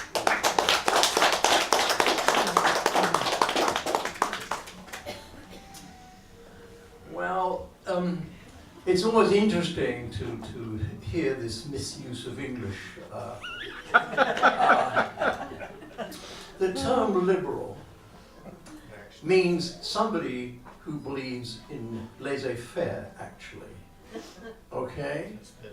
So neoliberalism, in fact, is a resurrection of classical economics. Adam Smith and so on, David Ricardo and others. Okay? They believe in, free trade, free markets. The market is like God. It actually, is the deciding factor in everything. Okay? That's liberalism. Okay? That's liberalism. And so what we've had for 40 years is neoliberalism, a resurrection of that after the Keynesian era, which worked pretty well for the what's called the 40 glorious years. Okay, where the economy was running pretty well, fairly low inflation, fairly good growth, fairly good share of the GDP going down to the working people. Okay, now when the neoliberalism came in, actually, all right, there was an attack on the working people, the very people that make the wealth of this country, who are now not sharing, they're not getting their fair share of the wealth. In fact, the 0.01% have really grabbed the lot. And we see it, the angst going on in this country. Now, I noticed that the non-liberal people didn't show up last week when I talked about what I would do to make America great again. I thought that was quite significant. Okay. Well, the problem is, now whether it's a white minority or any minority who want to believe in Trump, the rise of Trump is a reflection of the angst in this country. All right, where people are feeling left out and not listened to. And certainly that clown has never listened to anybody. And to say he's a wonderful businessman is a total joke. I mean, the fact of the matter is that no bank in America would lend him any more money, because when he was lent money, his business enterprises went bust 6 times.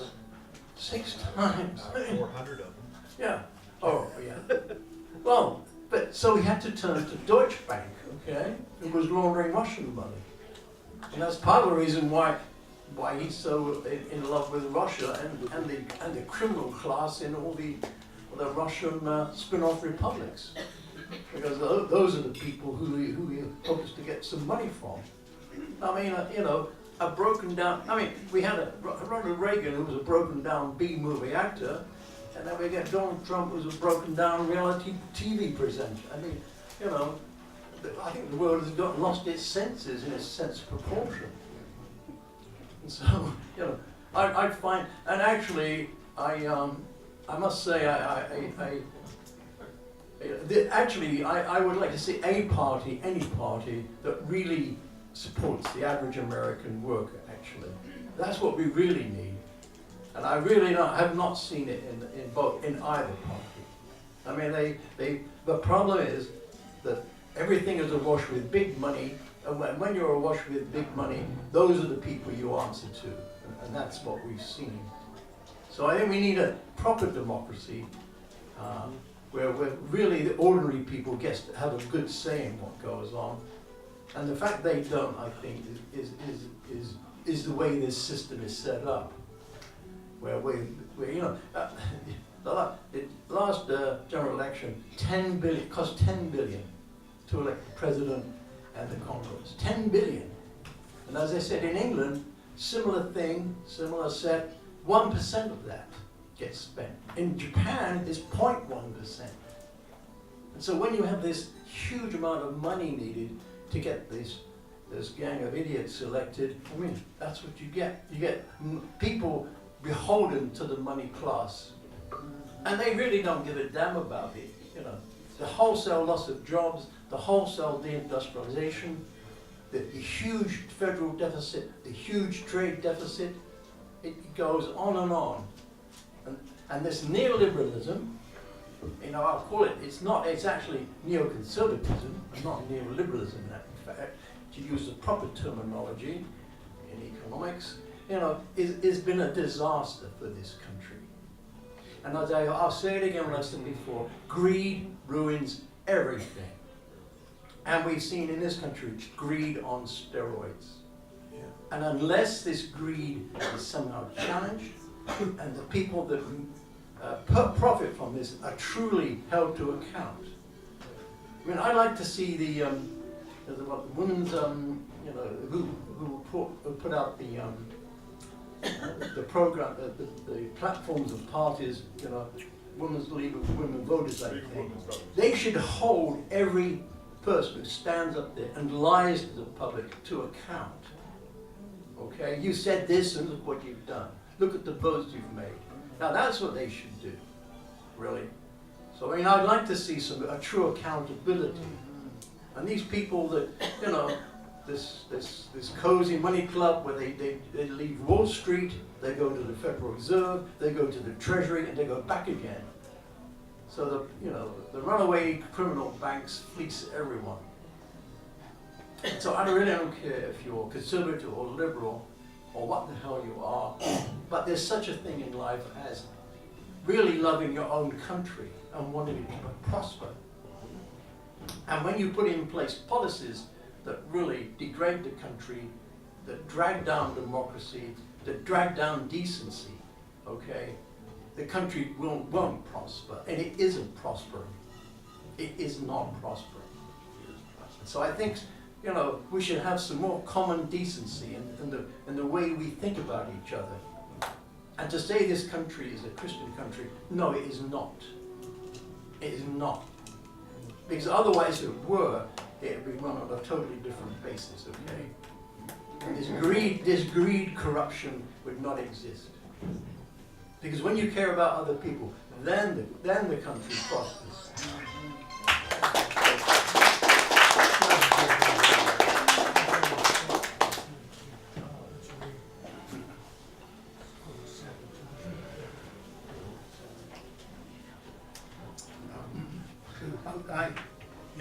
I keep hearing my brother here on a number of occasions. He talked about the liberal hypocrisy and the walk away movement.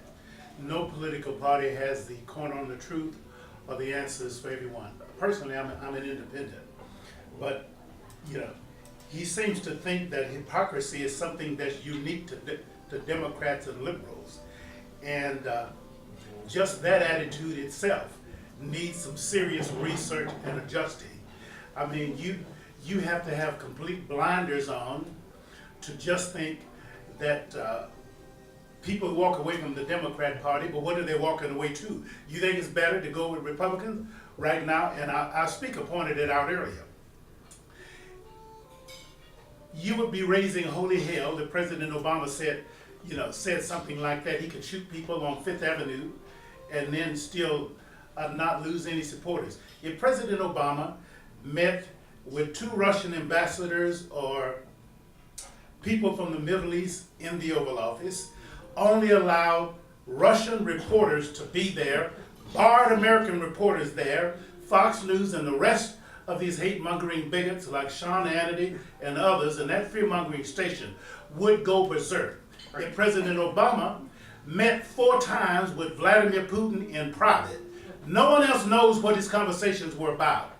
He won't even tell his own CIA director, his own Justice Department, his own Attorney General, his own NSA, others. He won't even tell, or his Secretary of Defense, what his meetings were about. You would be calling. You used to criticize Democrats as being communists and socialists, but you sit back on your rear end, don't even raise a voice about that. You know you wouldn't let Democrats get by with that. How is that not hypocrisy?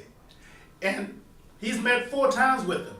And he even said he chose to take Putin's word over his own intelligence report to show that Russia interfered with the election. How in the hell is that not hypocrisy? Have you ever thought about that? I mean, if you want to make this accusation, no one has a corner on the truth on hypocrisy. Complains about illegal immigrants coming into the country, but yet he hires them for his resort in Florida and New Jersey. Is that not hypocrisy? You listen to this trial of this El Chapo, this drug kingpin. He's telling you how he's getting drugs into the country.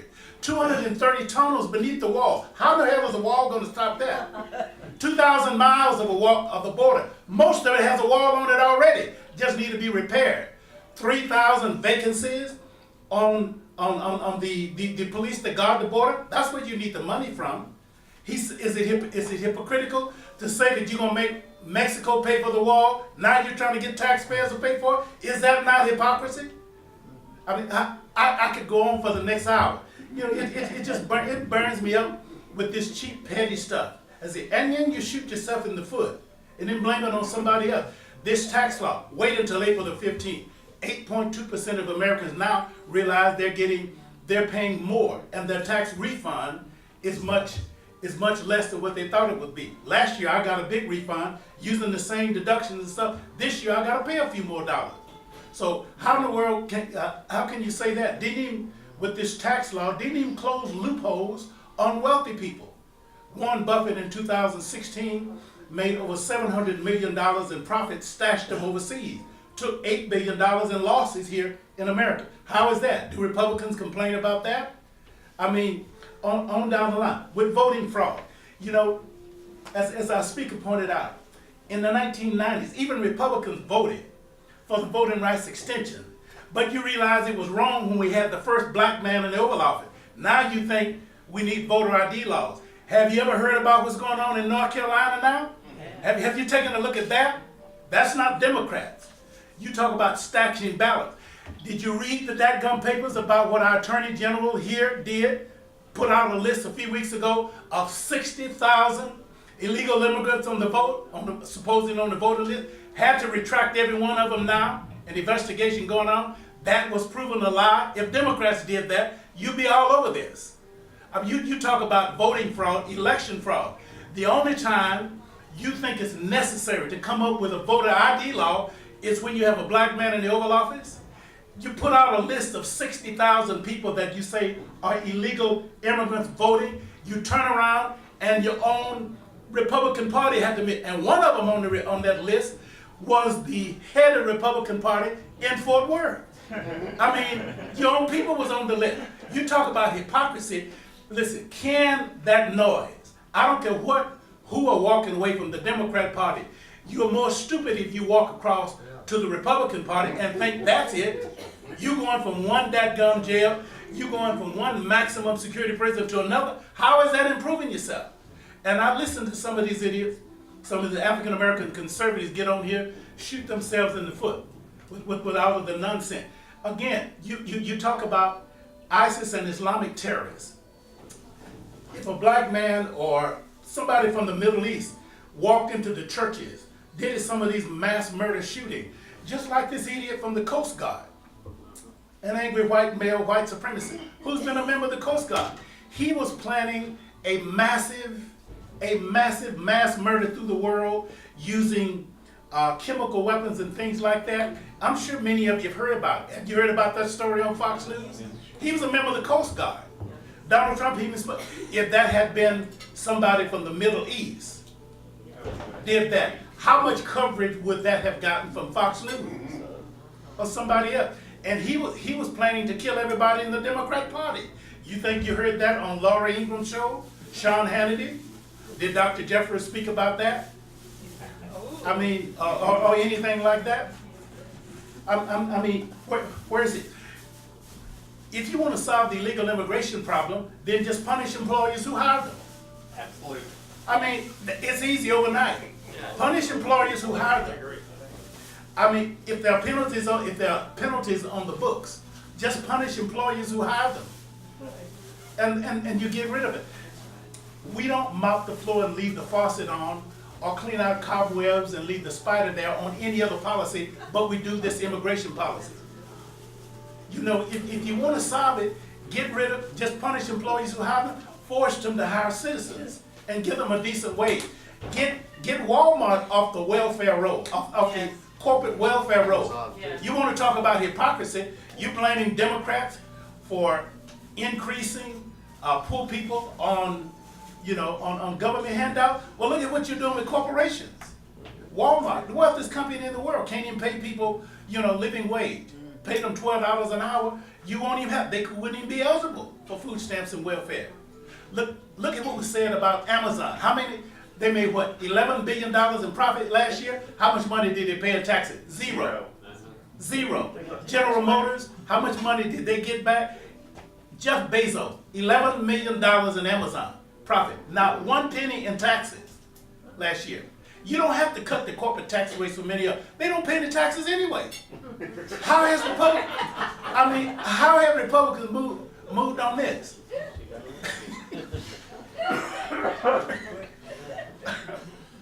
I mean, and again, one last thing. Protests. You criticize Colin Kaepernick for supposedly, not respecting the Constitution and the flag. Did you know the original national anthem was 5 verses, not 1? Google the original national anthem that Francis Scott Key wrote, and you see why no black Americans should say that anyway. And he hated black Americans as a slave owner to begin with, because most slaves voted for the British Army, because Great Britain had promised them freedom. And Francis Scott Key, in the 3rd verse of the national anthem, wanted to kill every one of them. Google that, get your facts straight. If you want to do research, just Google that. It was 5 verses, and in the 3rd verse, which we only say one of them, he wanted to kill every African American around. So the country was founded on protests. It was founded on people came here protesting control in England. And yet you're going to criticize somebody else for using the system? Anyway.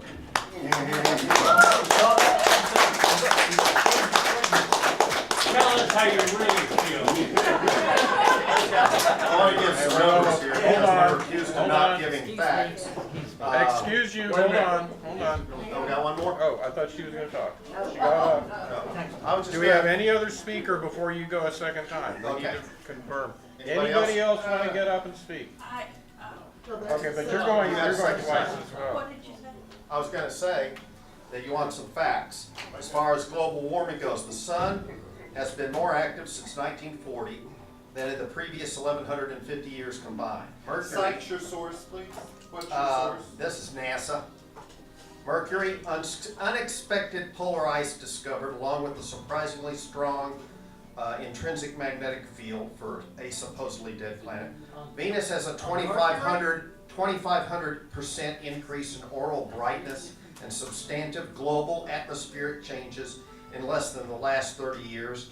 Global warming, huge storms, disappearance of the polar ice caps on Mars. Jupiter is over 200% increase in brightness of surrounding plasma clouds. Saturn, major decrease in equatorial stream velocities in only 20 years, surprising surge of X-rays from the equator. Uranus, Neptune, and Pluto have all had major increases of brightness. This is actual scientific data that proves that global warming is happening within our solar system. If it's happening on other planets, it should be happening here, and it can't be mankind that did it, because mankind can't have done it on all the other planets that it's happening on. Does it So have can an I ask a question? atmosphere like May I ask we a do? question? May I ask you a question? Right. Since you're citing NASA as a source, is your Right. position is that NASA doesn't support the commonly accepted theory I'm of just man-made telling you No, what I'm science telling- says. no, One plus one equals two. I'm asking, well, No. 1 plus 1 equals 2. You're saying your source is NASA. Right. So you're saying NASA doesn't support climate change. I'm That's saying the logical, facts right? don't That's a support fact it. from NASA. These No, are no, no, scientific no, no. facts. No, NASA These supports are scientific Wait. facts. That's a fact from NASA. He says this fact means there's no climate change. I'm Right? saying He there says is that climate No, change. he's saying that climate change is caused by the sun. Okay, That's we correct. all Is know- that NASA's position according to you? NASA's I don't know position what is- all of NASA's No, positions I'm are. not, well, I'm telling you. That's a simple Let him finish. I don't make up stuff. I'm just getting what Are you scientific done? numbers are. Now, also, if you're 30 years old, I can get you a policy for $80 a month. That's $2.60, 66 cents a day. If you're 40, I can do it for $100, and that's $3.33 a day. At 50, it's a hunt for health insurance. You won't pay nothing. It won't pay Better nothing. than what most people are getting. I'm paying $2.16 at $7 a day. If I have a 5-day hospital stay, I will make $18,000 profit. If I'd have had a Blue Cross Blue Shield plan, I'd have spent $800 and been out of pocket $12,000 to $15,000 for that 5-day hospital stay, because that's what the max out of pocket. You people need to get your facts straight about getting facts straight, because you don't have the facts straight. Because the numbers don't collude. The numbers prove you wrong every time. Can I ask a question? Sure. What's the name of the insurance company you're with? New Era. New Era. Yeah. Has anybody heard of New Era? Do they have the money? What does it matter? If you pay the money, if you pay $150 at 50 years old, you've got a policy that costs you $5 a day. That's what, less than a pack of cigarettes a I day. don't know what your policy is. I would say. Well, Check it out. Check it out. You'd have to check it out. You'd have to get the information from me. I'd have to tell you about it. But I guarantee you, I'd rather have this policy than Blue Cross Blue Shield that would charge me $800. I got $600 left in the bank. I agree. Finishing up, Ken. Check it out. What's that? Okay, Finishing all right. up. Is it my turn? Not quite yet. Hey, can I go once? Yes, you certainly can. Can I go once Yes, before you you go certainly twice? can. Absolutely, that's Thank the you. rules. Go for it. NASA just came out with a statement. Oh, really? Supporting global warming. It's been 12 million years since the last ice age. 12,000. I'm sorry, you're correct, 12,000. That's a It's small- called the Holocene era, basically. And it's a period when CO2 in the atmosphere has been measured between 350 and 250 parts per million. 2016, it got to 400 parts per million. Last year it was 410. Now this is seasonal because it goes up in the winter when there's less vegetation, comes down in the summer when there's more vegetation, and more CO2 is accepted by the vegetation. Now, with the deniers, I suggest they go live on the beach side of Miami Beach and spend their time walking around in the water in the streets. Or they might want to go to some South Sea island that's going to be underwater in 10 years. These are just simple facts as it stands. During the Holocene era, it never went over 350 parts per million. Now, we're also putting into the air other gases like methane. And I don't know what the multiple is, whether it's 30 or 40 times what CO2 is in terms of its effectiveness of sealing in the heat that we generate from our atmosphere. Now, with regard to healthcare, the private system prior to the ACA was capable of reducing the coverage from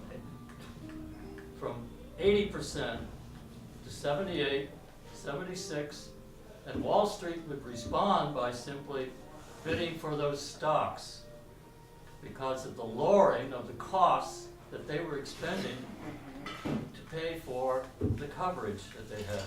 Now, Where did that 20, 22, 24% go? It went into what is called administrative. Now this means profits, bonuses to the CEO or to the board.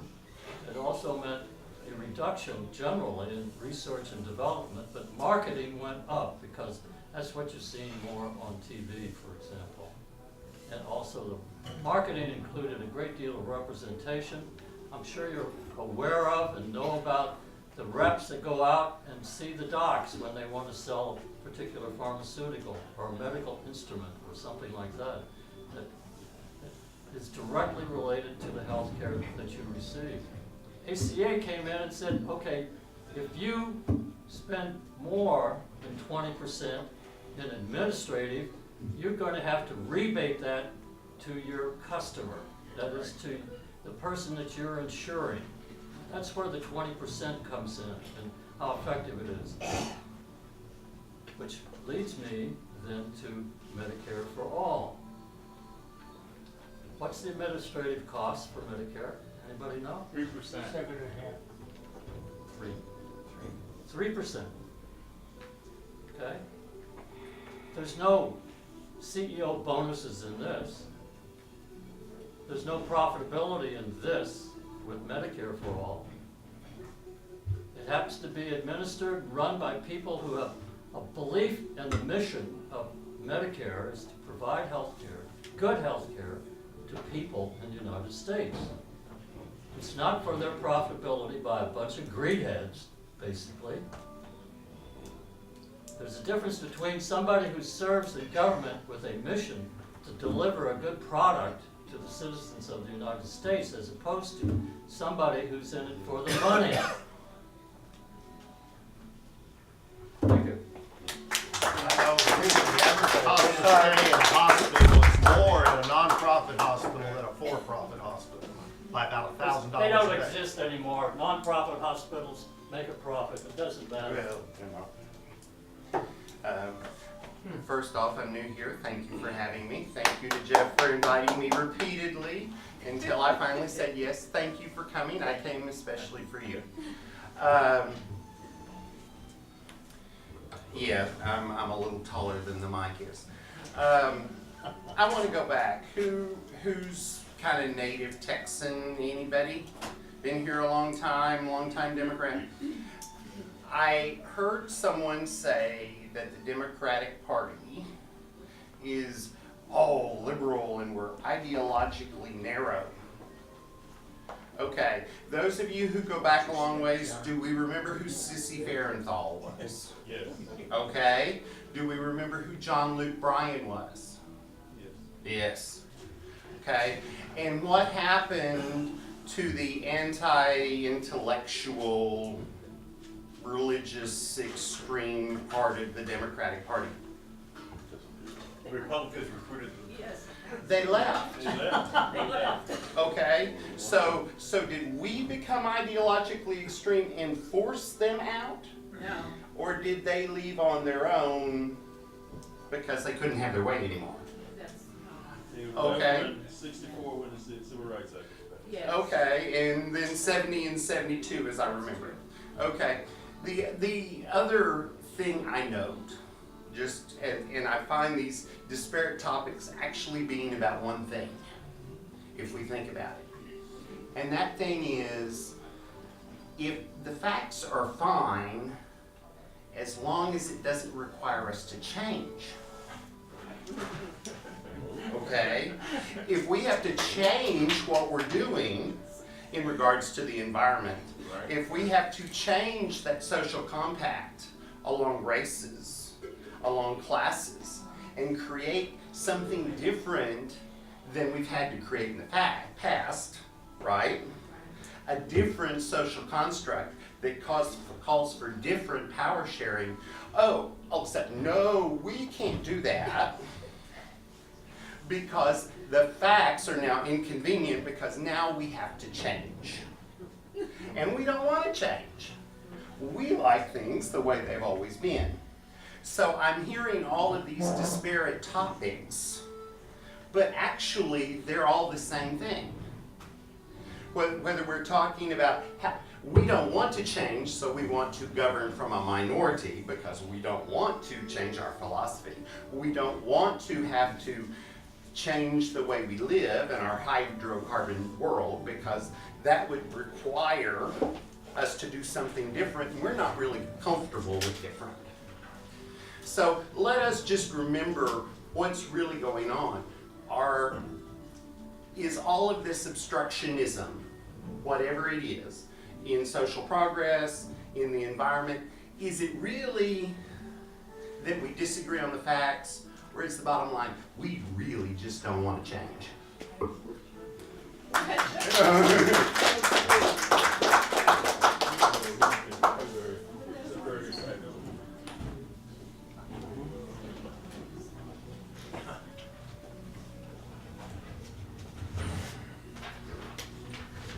Unfortunately, I think we're dealing as much with facts as we are with opinions, and many of the opinions are very strong. And it's really unfortunate.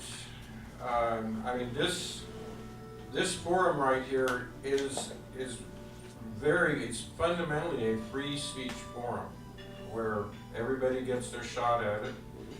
And we try to be as civil as we can, and we try to keep the emotional level down to a dull roar rather than a major roar. And we also realize that we're going to be leaving many times and not have come to an agreement on things. So this is just kind of the facts of the situation. I just happened to recently see an announcement by NASA where they supported global warming. So, I mean, it's like, okay, but it doesn't mean that somebody at NASA did not release that CO2 chart that I was mentioning earlier, or that Brian was able to find those kind of figures. It just means that there's a lot of duplicity out there. So, I've also heard in response to the CO2 situation that, in fact, the ice cores show that the CO2 level rises 300 years after the temperature rises. So there are many questions here. And obviously we can't go into deep research on every topic to a level that would satisfy everyone. And sometimes you're not going to change opinions. But I have to also applaud Curtis back at the back there for his fiery rhetoric, even though I don't agree with him on everything. It's incredible the amount of passion and everything poured into it. So I love that, and that really makes these meetings special.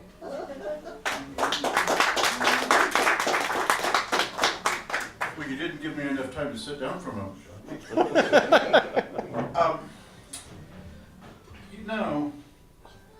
Let's look at health care as just an example. There are 5 models of health care throughout the world that are universal health care that cover everyone and cost less per person than what we spend in the United States. The French system, for example, has a nationwide medical database, but it's actually administered by private insurance companies. In other words, it's like Medicare Advantage. The British healthcare system, they basically own the healthcare system. So it's not really about whether it's private or public, it's about whether it is universal or not. Because one of the problems with the insurance as we have it now is if people who are young and healthy don't have health insurance, then that means that the insurance companies have to charge more money to cover the people who are less healthy and have more problems. So the real issue, well, I like the idea of Medicare for all, by the way, but at the same time, the real issue is not whether there's a profit element in the system or not. the real issue is whether it's universal or not. And I just think that's a very basic thing. Now, I want to come back and re-emphasize something that I know you've heard me say before here, and that is that in the 1960s, when the civil rights legislation was passed, there were basically no Republicans in the South. And so the Republicans had a thing called the Southern Strategy. And the purpose of the Southern Strategy was to recruit segregationist Democrats into the Republican Party. And they used Bible beating and patriotism and demagoguery of gay people and black people and Asian people and everybody else in order to get these people to come and join them. And just as an example, do you know when the Democratic, and you've heard me say this before, do you know when the Democratic Party added gay rights to the Democratic Party platform? 1972. The Republicans still do not think that gay people should have rights. So we have a divergence here, and continuing on with the idea of the Southern Strategy, though, who knows where Ronald Reagan made his first speech and what the topic of that speech was after he won the Republican National Convention. Philadelphia, Mississippi, it was on states' rights. Exactly, exactly. So what Ronald Reagan did is he went to the scene. You know the movie Mississippi Burning? Yes. That was about Goodman, Cheney, and Schwimmer, who were let out of jail. They were civil rights workers. They were let out of jail at 3 o'clock in the morning by the KKK sheriff, so his KKK friends could take them, murder them, and throw them in a swamp. And that's the place where Ronald Reagan went to give a speech on states' rights, which is, in fact, the segregationist battle cry. Now, I am sorry, but that is disgusting, it's deplorable, and you cannot say I am a decent human being and I support the Republican Party platform when that's the way that they act. I think it's disgraceful, I think it's disgusting, and I think it is inhumane, and it is totally in opposition to anything that a decent human being on this planet should stand for. So, I'm sorry, when someone said, I think there are some decent Republicans, I say, no, there are not. Thank you.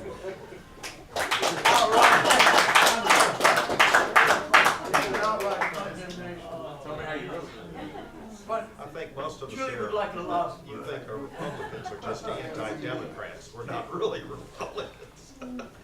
We just know how bad the Democrats are and don't like them. Okay, only one fool at a time now. Thank you for your statistics. It shows, that's one thing I like about the group is you look up things. Some people do, some don't, but I had a professor at North Texas who was actually studied the sunspot activity. And he said there's an 11-year cycle of increased and then decreased activity. And I didn't know that the, what did you say, about the other planets? Yeah. They're hotter or whatever. They're becoming more luminous, most of them are. Okay, I didn't know that. I'll look Some of at them are gaining atmosphere, some of them are losing polarized caps, some are gaining polarized caps. But in spite of that, there is, those are facts, what you stated. But in spite of that, there's another set of facts that shows the rate of acceleration in change on Earth is much greater. It's a very high, and it is contributed to human impact. I already told you what caused it. It's a solar. Well, whether or not, it's my turn. Whether or not you believe in global warming, I think they dropped the term climate change because that was a form of denial. I read recently that there is global warming. But now I lost my train of thought. Oh, I'm sorry. Don't worry about it. It was important, I wanted to say it. The issue is, look what's happening to the earth. And there are things we can do about it. Whatever the cause, there are things we can do about it. That's the issue. And then on the issue of Hillary Clinton, we continue to beat her up for some reason. If you really want to know what Hillary Clinton contributed, Google that very question. There's a list of 100 things there. And one of the biggest one to my, the chips was huge, but also the education system, public system in Little Rock was failing drastically, so much so that the state was going to take it over. And she went in and did a complete turnaround of that system to where it's a booming, lively education system. And when she did that, there were some lawyers, I do not know their party, I suspect they were Republican, but they decided they saw how powerful she actually was and could get things done. And they determined that everything she did, they would sue her for the rest of her life. And that article is in the Dallas Morning News if you want to find that. Look in the Dallas Morning News, and the article and the stats for that are there. And one final thing I wanted to say, I thought tonight's presentation was fantastic. And also Kenneth, I have met him in the Texas Alliance for Retired Americans. And he has spoken there, and he's very active there, and his wife as well has come there. At one point tonight, there were 6 people here from that group, and I'm a member of the group too, and it meets the first Wednesday of every month on Center Street in Oak Cliff. So if you're interested, you might want to check out the meeting. Thank you.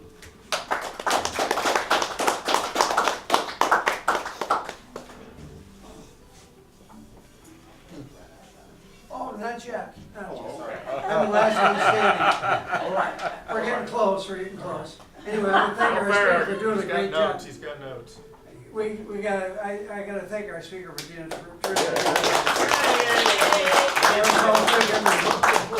it was a great presentation. I gotta hand you that.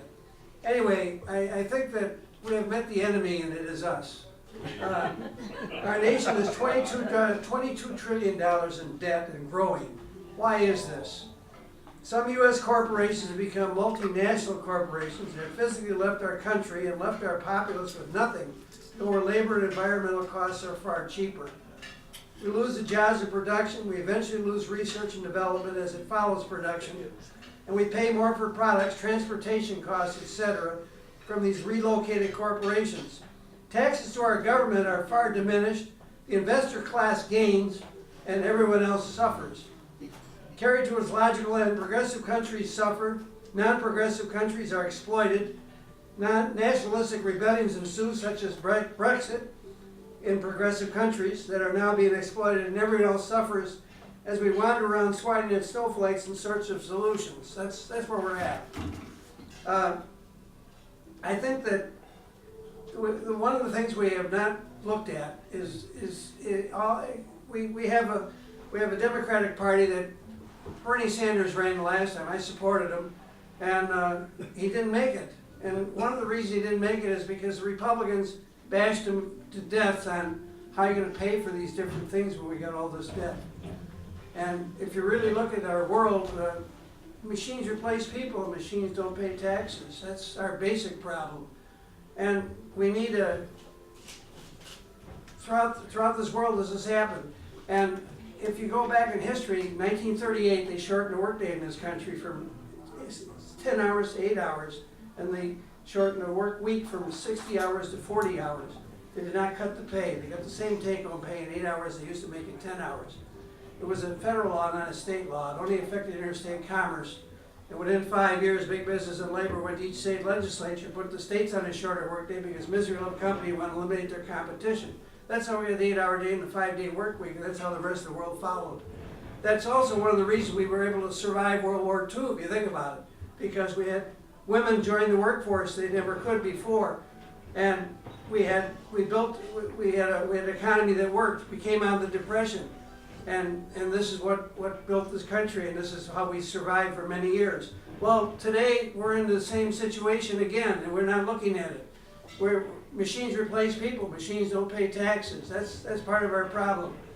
And in my view, you know, I negotiated a 6-hour workday in the railroad industry. I'm very proud of it. Years ago, it was quite by accident. It was at O'Hare Airport, and they had to have flagmen around the clock for 6 years, a 6-year project. We put them on, and the guy shows up for work. The airport guard says, "Park your car here. We'll drive you out there. Security." Well, by the time they got him out there, the guy was on overtime, even when he was leaving. The company said, "We're not paying this overtime." I said, "Well, you set this up." They said, "Well, get here early. You're going to pay me, get here early. Not going to pay me. You got a problem." So anyway, they cut all the overtime. So I filed a day's pay for 6 men, the extra board for not being called to relieve 6 people to go to eat. And I filed a day's pay for everybody working for being denied the right to eat. This went on for 4 months. Finally, we got to conference, and the division manager said, "I'm not paying nothing." I said, "You don't pay these claims, we'll take it in arbitration, we'll clean your clocks, and cost you a fortune." He said, "I'll pay these claims provided no overtime and no meal periods." I said, "Fine, put on 4 shifts. 4 shifts, and we won't worry about the overtime, we won't worry about the meal periods, you will pay the claims." But he didn't want to pay the extra board and the guy in the job, because it was double jeopardy. So I talked to him, and I said, "Well, tell you what, you want to settle this thing, you pay 4 hours extra, everybody working for 4 months, pay 4 hours extra for everybody in the extra board for 4 months, pay all the overtime, we're out of here." He paid it. So everybody got 2 months extra pay, cash, right now. We had a 6-hour day, 5-day work week, and it lasted for 5.5 years, and we didn't get any pay cuts. They got the same money in 6 hours, you just make it. I learned something from that. When you only work 6 hours, you don't need a full lunch break. You only need, you can carry your own nose bag and you get along. In our society today, if you went to a 6-hour day, you wouldn't gain 2 hours leisure time. You already lost it in traffic. You get it back. I mean, this is what we need to do. We're killing ourselves. We're shooting ourselves in the foot. Our whole country is ruined because of it. So if you want to do something about it, this is what we need. We can attack the scourge of automation. We can shorten the workday in this country. We go to a 6-hour day instead of an 8-hour day. We can not cut the pay. You get 4 shifts instead of 3. You got more people working paying taxes. You'll have less people now working draining taxes. The government will get a twofold benefit of increased tax revenue without raising taxes. They'll have less bills to pay for people who aren't working, they'll be working. This will help a society grow. This will help the world be better off. Other countries can follow our lead. We have the largest free market in the world still, and I don't know how long it's going to last, but we have the largest free market, and we can do something with it. That's where we can do something with it. And now we got corporations left town, and that's one of our problems. We got corporations controlling the government. We got the best Congress money can buy. That's our problem. And corporations are ruling the roots, and they're leaving the country. We're letting them do it, and this is wrong. And what we need to do is we need to put tariffs on corporations that left the country, and let them. And if they don't want to pay the tariff, they can produce here, and they won't have to pay the tariff. It's that simple. And you'll have the jobs. And if you have the jobs, then you can shorten the workday, and they won't leave town on you, because we don't need them leaving town on us. That's the last thing we need. So these are just some of the thoughts I had on the subject, and I hope I didn't say too much. But anyway, I'll give this back to our speaker. I think he did a great job here tonight. Tom, you finally convinced me. Okay, once again, I just want to thank you guys for having me tonight and everything. And I just have a couple of comments on the science. I know we all look at different sources, and there's quite a few sources out there. One source that I use is the Union of Concerned Scientists.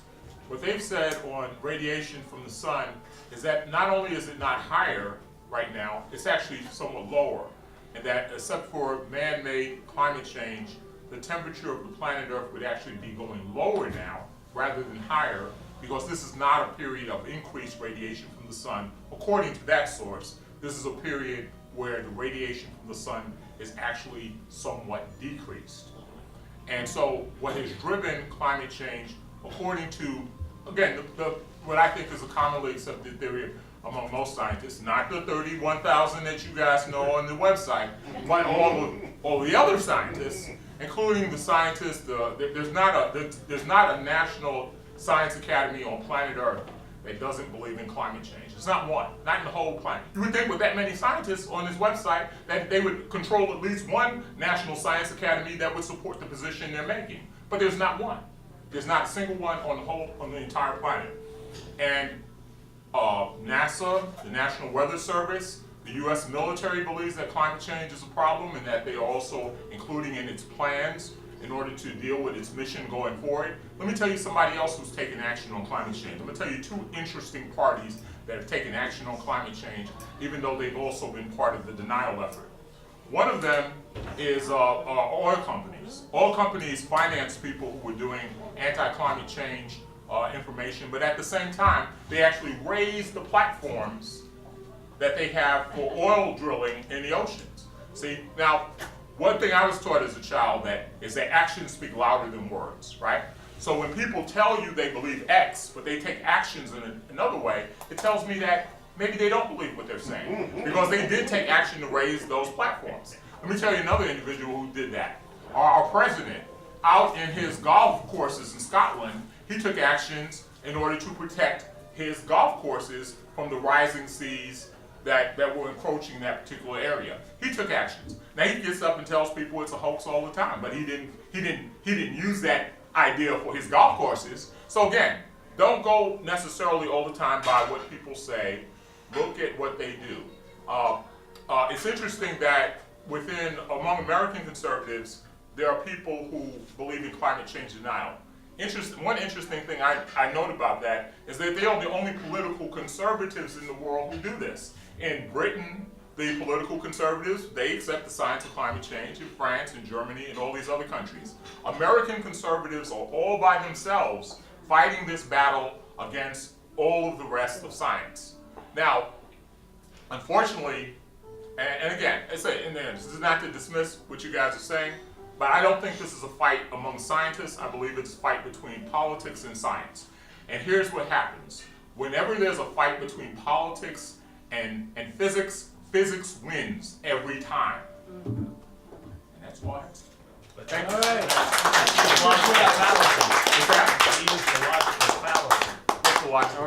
Okay, I'll answer he one has question. the word here. He's got the word, and he gets to finish up. Yeah, he's finishing up. Good